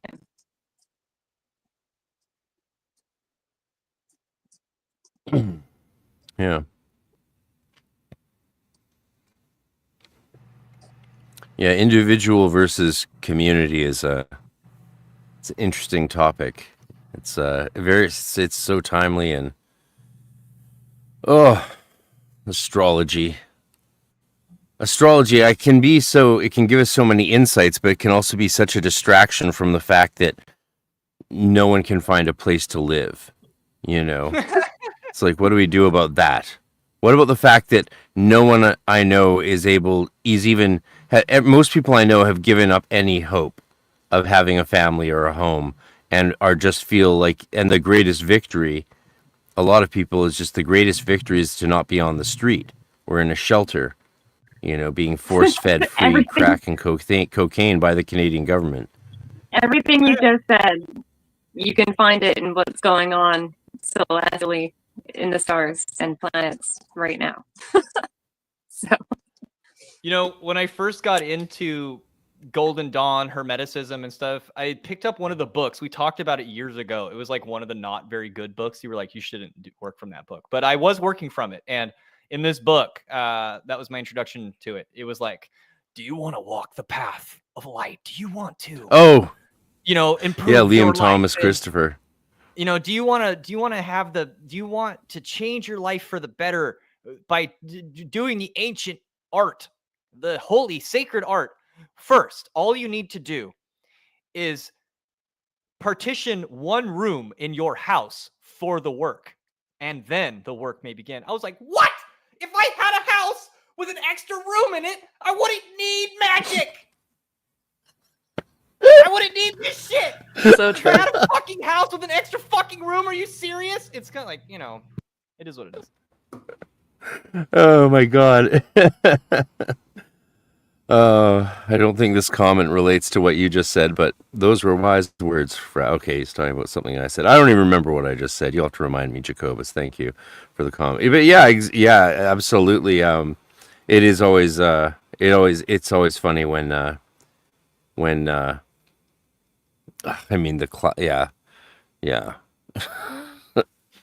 The extra room, like my temple. My god. In my house that I own with my 2-car garage, and you know, maybe I'll section off my cabin too. You know, because I think well, no, Luke, you need because you need a temple to do work with others, but then you need a temple just for yourself. So then you should probably convert your guest or convert your pool house. Have you thought about converting your pool house? Yeah. Like I converted, I'm going to convert both my pool houses into 2 separate temples. And you know, then you still have the pool there, because it's sad to see the hopelessness. And you know, like, I'm like further on in my life than a lot of the people I talk to these days, which is a weird experience in itself. But it is sad to see the hopelessness, because it's not even hopelessness anymore. It's that a lot of people I meet and talk to never had any expectation. They didn't even grow up in a world where there was the hope of owning a home. And I was lucky to spend the first, 6 years of my life in a home that we owned. And then my dad literally took out a second mortgage to do some like Be All You Can Be seminar, and flew us all to somewhere in the States where me and my mom were shacked up for like 2 weeks in a motel, where he was in a convention center being like, just like, grifted by these pursuit of excellence types people. And so who just told him he's the cat's pajamas and he's the best guy ever, and his wife doesn't know how good he is, and if only she appreciated him or people appreciate him enough, he'd be rich and successful. And he spent all of the second mortgage money on that. So we came back home and lost our house. And, then he just went off and married some woman, is now a millionaire again. And, my family me and my mom and my sister just grew up dirt poor and barely survived only because my mom was really good with money, despite what he would tell people, which is hilarious since he lost the house getting a double mortgage to a self-help course. And, and he never felt any guilt or shame. He felt like, he deserved to have everything, and other people have nothing because they deserve to have nothing.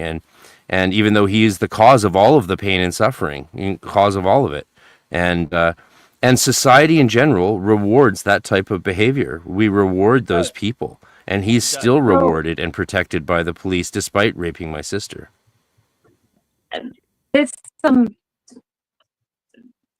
This topic of spare room in the house to do your rituals, it reminds me a bit of the Jacob and Esau. I have enough, or I have more than enough. It reminds me of how your body is a temple, and you really do have enough. You have everything that you need for a spiritual life, no matter what situation that you're in. And I think that this is largely tied into are you rich or are you poor?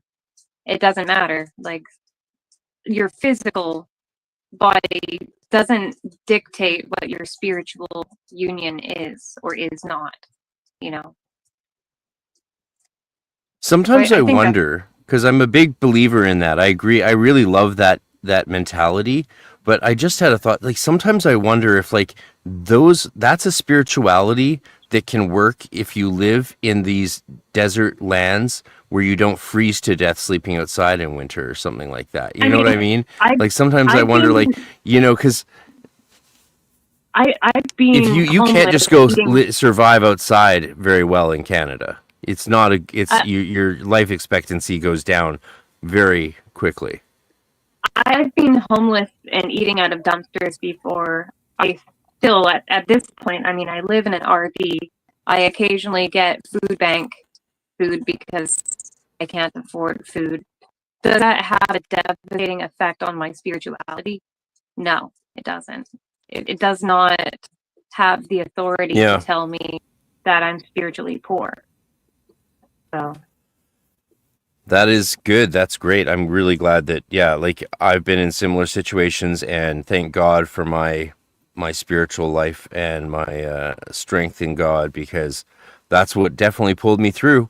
Of course, the other things that pulls you through is having some sort of skills and education and ability to be of value to others who can help you survive a little bit longer until you have the next opportunity. And but again, a lot of people don't have that, right? They don't have. So now that a lot of people, we've stripped spirituality from people's lives. Culturally, we've stripped it out of their lives for the most part. It's not so much in the States. I think there's a lot more Christianity and other religion. You Americans are very religious. For like Canadians are more like Europeans, where it's like, you could throw a stone in a crowd and not hit someone who has any spiritual practice whatsoever easily. Just like in Europe, if you believe in God, you are in a very small minority of human beings. Most people will think that's silly and naive and stupid to believe in God. And that's not controversial to say. It's just a much more atheistic culture.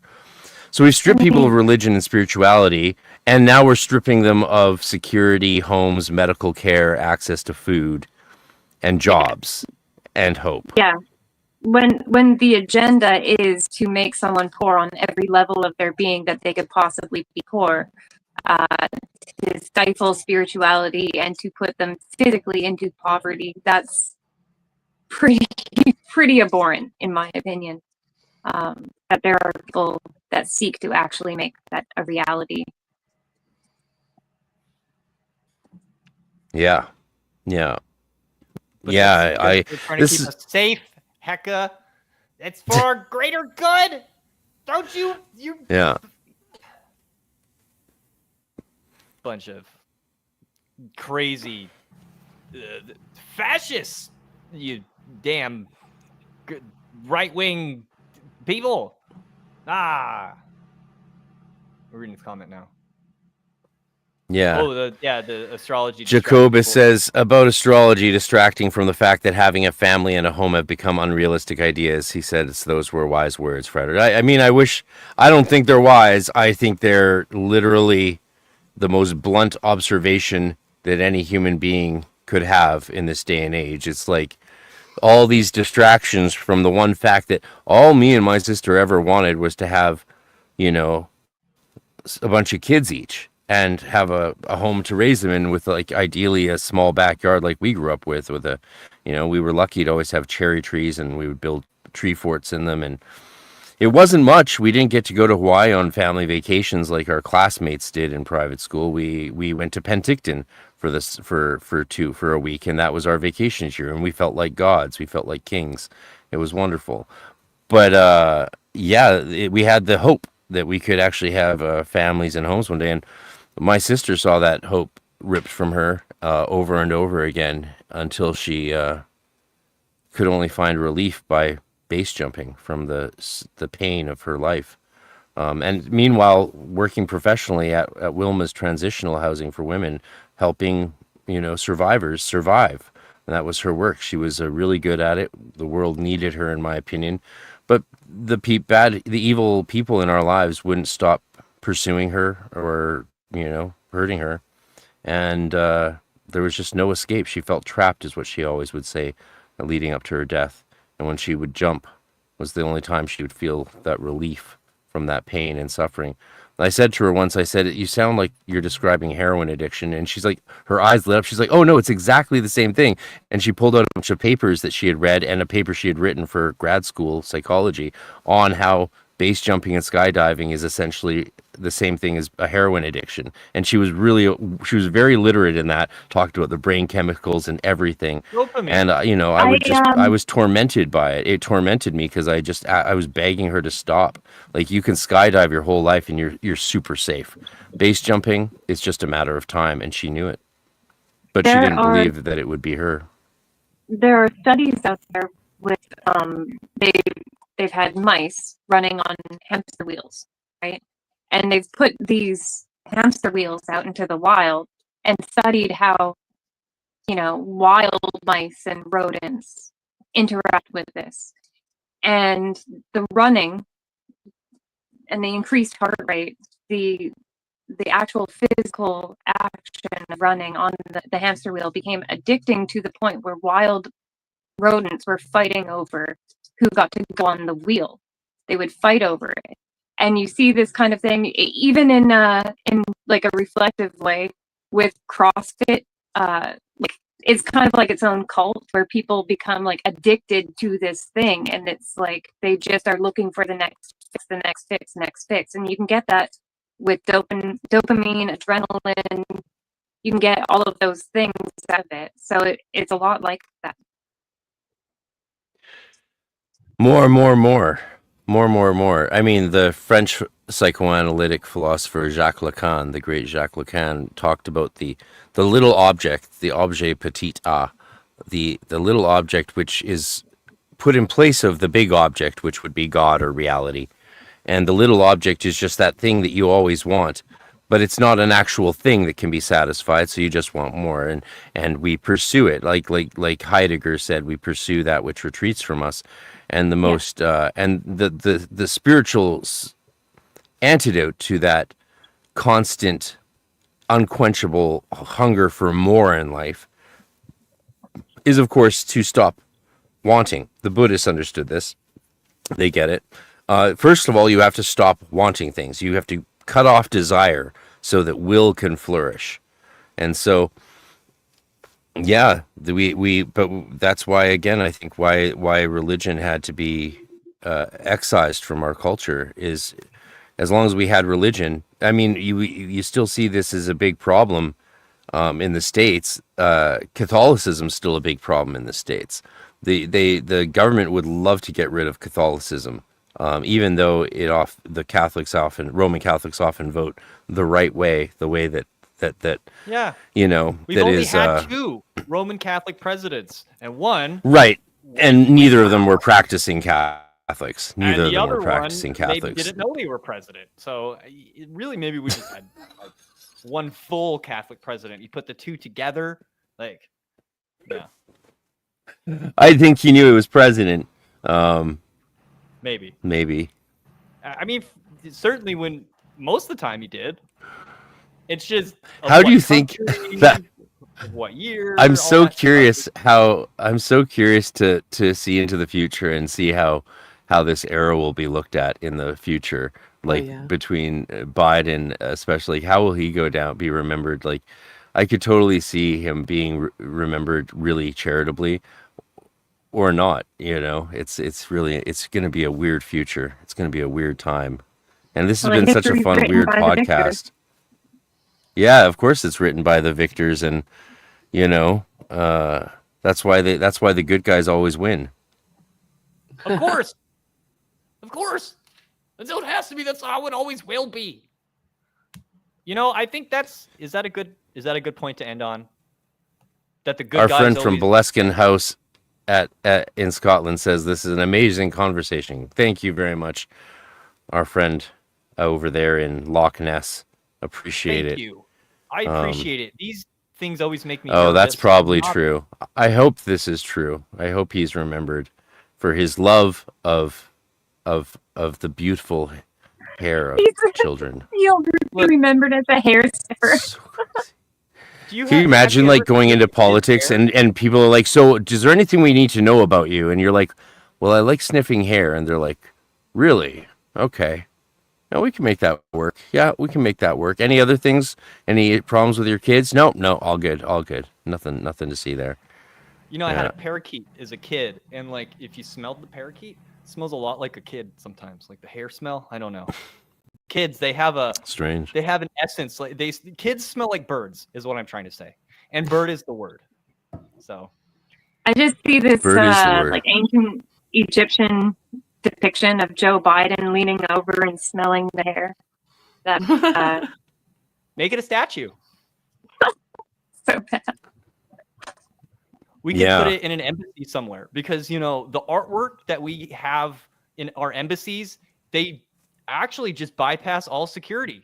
You know, like nobody ever inspects them, and that's because the artwork is so good.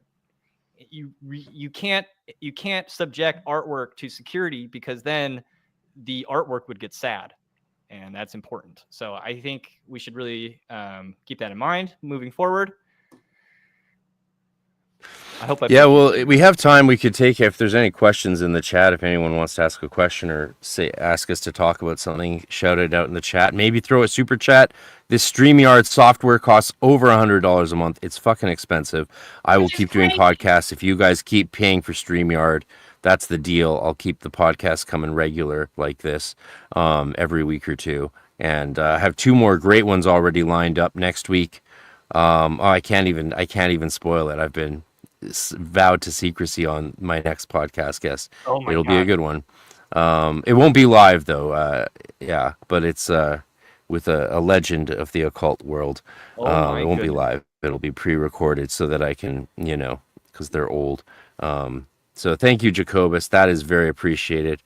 That is very much appreciated. If you have anything you want us to talk about, let us know. Thank you very much. That makes a big difference. Oh, there's a good topic to talk about. Mitch Horowitz. I've gone back and forth on Mitch over the years about whether I like him or not, which is a stupid question to ask yourself about someone you've never met and very well might never meet. Who cares if I like him? But that's not what I really was wondering. I guess I was like, is there value in his approach? Because he's very big into New Thought, and his argument is that there is something good within New Thought, and I do agree that there is something good within New Thought. It's far better. Like, who would you rather hang out with? Someone who's like talking about their vision board and their dreams and focusing on making the kind of life they want, or someone who's just like constantly pessimistic and like, oh, well, I'll never be able to do that and I'm no good and I can't. Yeah, you don't want to hang out with those fuckers, right? You want to hang out with someone who's like at least somewhat goal-oriented and optimistic about their future. And you're not familiar with New Thought? New Thought is the origin of The Secret. So the secret is the final form of New Thought. That's the final form of New Thought is the secret. But Mitch Horowitz is a big promoter of New Thought, but he does a lot of other work as well. To reduce Horowitz's contributions to culture to New Thought would be very reductive, and we wouldn't do that to you, Mitch. Mitch is a Satanist, and he lives in New York, and he writes a lot of books, and I've read a bit of some of different parts of his books and listened to a lot of his talks. He's a good friend of Steve Bannon, if I'm not mistaken. So he's got some connections to different aspects of significant culture in the States. I don't think he's well known at all in Canadian culture, but we don't really have much of a culture, which is why we're changing that with EnokiaCon and getting conferences going and retreats and stuff up here. So thoughts on Mitch Horowitz? Luke, you know a bit about him, maybe? I'm looking at his wiki right now because I could have swore I've listened to him on numerous podcasts and read maybe a book of his, but I'm having a hard time placing him. It's been a long time since I've heard that name, to be honest with you. But just he's got a new book coming out. Occult America? No, that's 2009. He's got Modern Occultism 2023. Where's his new one? Let me see. It's got to be in here somewhere. Anyway, so I used to do the Burning Man thing, and I was exposed to a lot of like Bashar, like Daryl Anka, and The Secret. And who's another big one? Abraham Hicks. She was really big in my circle. And I've spent a lot of time really, really trying to make the New Thought work. And it works like 60% of the time. I think that like 40% of it is like obviously problematic and victim blaming and like sometimes crazy racist, all the woke stuff you could say about it. But at the same time, I tend to lean into New Thought a little harder than like, let's say, Hecka Astra here. I tend to be a little more zealous with thinking positive, and like as a magician, I don't think it's good to admit defeat. I think you're sort of expected to have power over your destiny. You're not supposed to let things stop you. You have to be able to trick the devil. You have to be able to do the impossible. And I think that New Thought, I learned from Miguel Conner that Elvis was crazy into New Thought, but also he studied Kabbalah, he studied Gnosticism, he studied all sorts of stuff. And, it worked about, maybe even 80% of the time for Elvis. So I'm very sympathetic to New Thought. I don't take all of it at face value, but I think it's needed, and I think it's a valid philosophy that needs to be integrated into the Aeon of Horus as a Thelemite. I think that it's part of the good news. I personally think that it has its place, but admitting defeats it's more so admitting what does not work so that you can move forward with something else.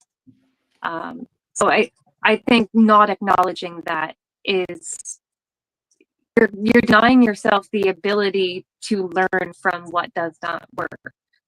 If you don't, I think you should learn, but you should you still draw breath. You should still be seeking victory and believing it's possible. As an old StarCraft player, if you have one SPV left, you can still win. My point is, if you never acknowledge that defeat or what does not work or the negative aspects, then you're creating a massive blind spot. Yeah, and as we learned, that's not the way to win battle for Sun Tzu. You have to know yourself and know the enemy, and know when you can't fight, and know when there are times that you should not attack and should not fight. And to do so is to be defeated. And according to you Sun don't Tzu, want to compartmentalize your failures and end up with a delusional perception of yourself and your abilities. That's for sure. At the same time, I think the victory is not necessarily one we can ever have against fate. Right? If the Hermetica and Gnosticism in general, again, I hate speaking of Gnosticism in general terms, but here we are. In general, they don't see us as being possibly liberated from fate. in life, right? We are the victims of our bodies. The fate affects our bodies, but not our consciousness. So the freedom and the victory that we can have, and New Thought ties right into this, is the victory of maintaining or attaining and exploring higher consciousness and the nous, right, that connects us to that. Yeah. And if you maintain that, that's what I've found even in my hard times in life, is if I maintain that, somehow I just move through life more gracefully. And that also then people seeing that kind of focus and that ability to handle tragedy. This goes back to classical Stoicism and Epictetus, right? Like it's not about just not being affected by life's travails. That's where the Stoics and the Broics are not the same. The Broicism that we see online, right, which is a great term for it, isn't it? Like they don't read actual Stoics. They don't read Epictetus usually. They don't realize that those guys, the actual Stoicism is very emotional. You're meant to feel all your emotions. You're not meant to be like just man up and ignore it. That's Broicism. That's not Stoicism. The Stoics felt their emotions. All they do is talk about their emotions. Oh my God, they're like women. Ha! There you go. There's your misogynist line for the night. So the important point is that it's about making the best of your fate, making the best of a bad situation. Yeah. That's what the Stoics believed in. You take your lead and turn it into gold, and even if that's through your own consciousness and focusing on love and light while monsters rage around you, that's a more grace-filled life than becoming one of those monsters, or perhaps even dealing with them. Maybe you should just ignore them and continue onward. A lot of very happy people I know are focused on the light and ignore the darkness, and I think that's got some real downsides because it allows darkness to grow and evil to increase. But if depending on where you're at in life, it could at least help you get to a place where you're actually able to do some good. You have to put on your own life jacket first, as they say. I think the two can work together with it, and the hyper focus on one or the other is going to probably be failure. I think hyper focus on either positive thinking or the acknowledgement of the negatives is going to be destructive. If you're going into the full on down hole of acknowledging your failures, you can end up as identifying as those failures. So obviously positive thinking has the complementary energy to that. And in Kemetic practices, that would be the identification of yourself as whatever energy that you are doing ritual with and as. So that would be I am Horus, or I am Ra, or I am Heka, and you're identifying yourself as that thing. You end up in a very negative self-destructive loop if you're identifying as your failures constantly, instead of acknowledging them and observing them, learning from them, and then choosing some sort of positive thinking to set the tone for how you move forward. Dude, just focusing your awareness on something really, really hard can make weird stuff happen.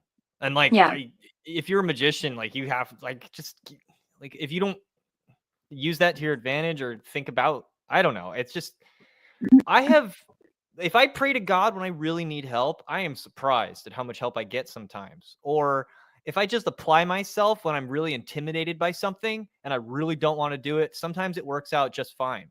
And I think being a magician is you have to really lean into that. You have to be willing to pray and to try and to do your college best and to admit when you're wrong and to, stay in the pocket and keep fighting, dude. Keep fighting. It's not over until you're dead. As long as there's some fight, as long as there's anything left, there should be some fight left. That's what I believe. Man. Amen. Fight like hell.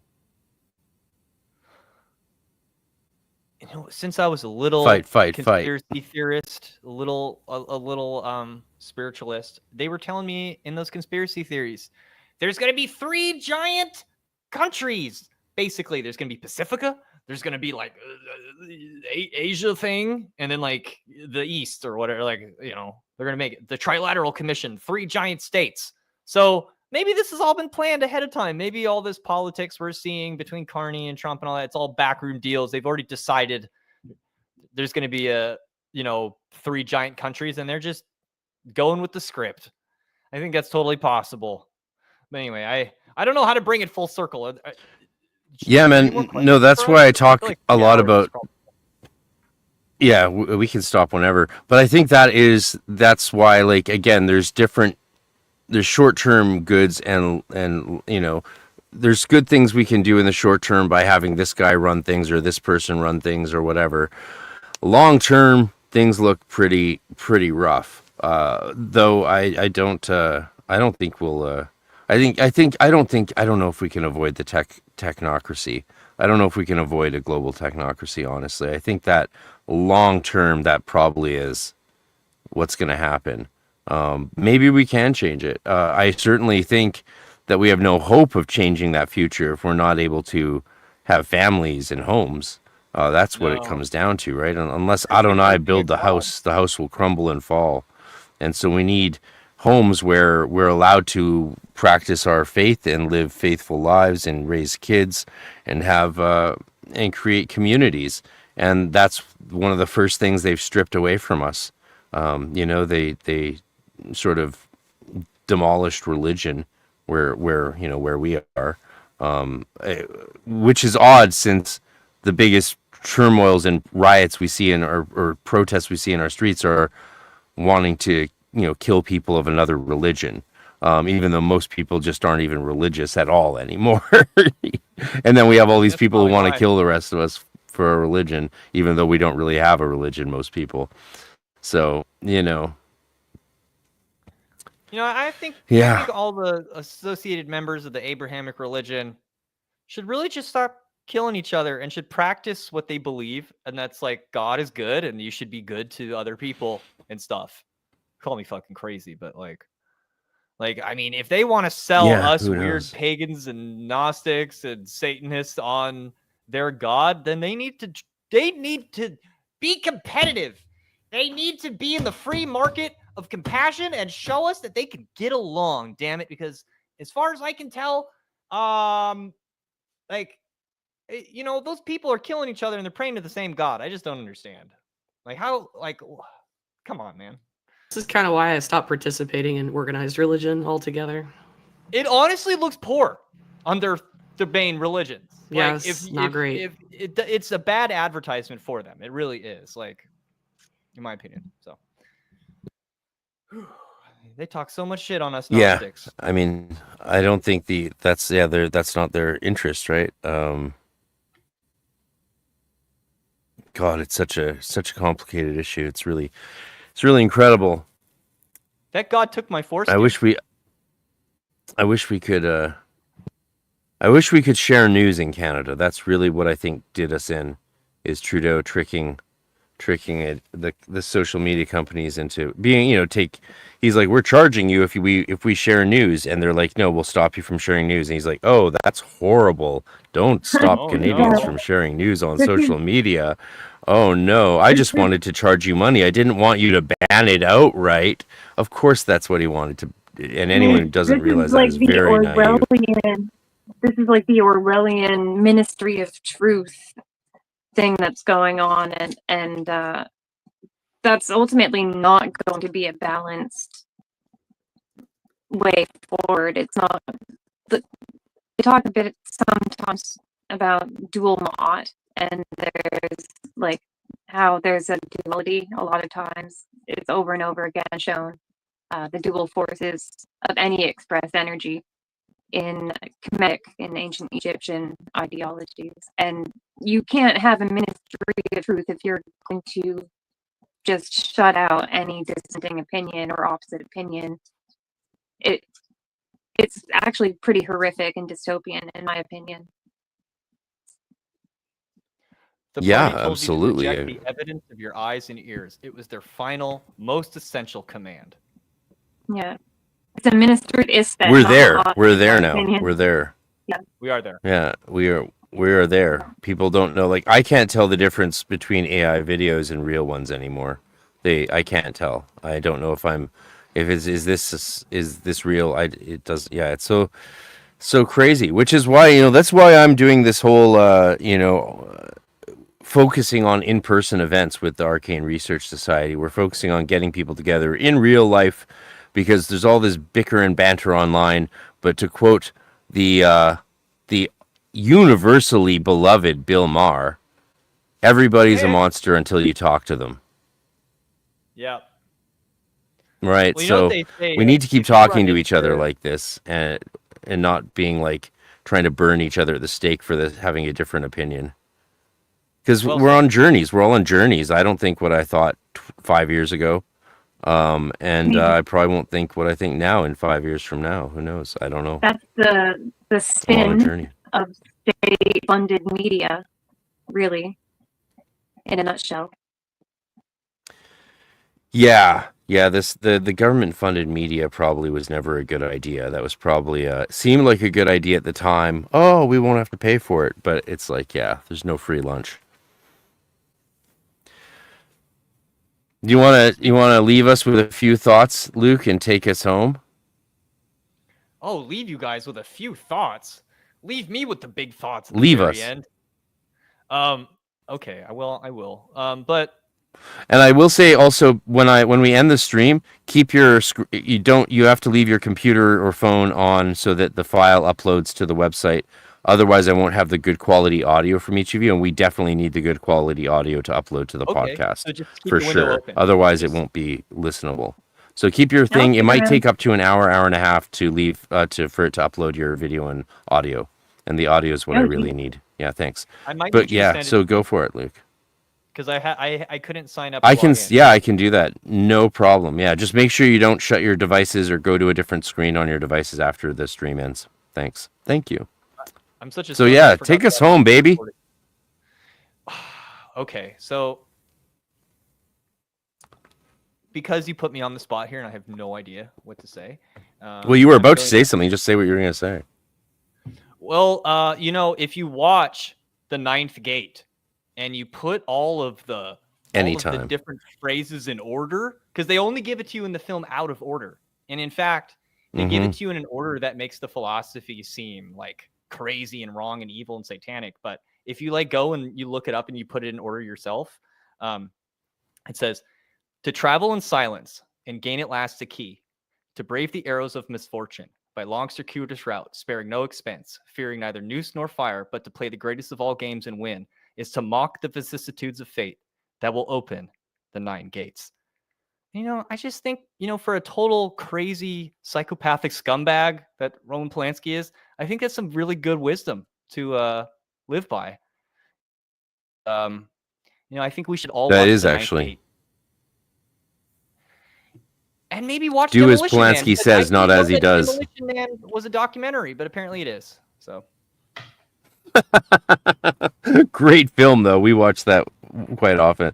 Every few years, we'll watch that. Demolition Man's a great film, yeah. Mellow greetings.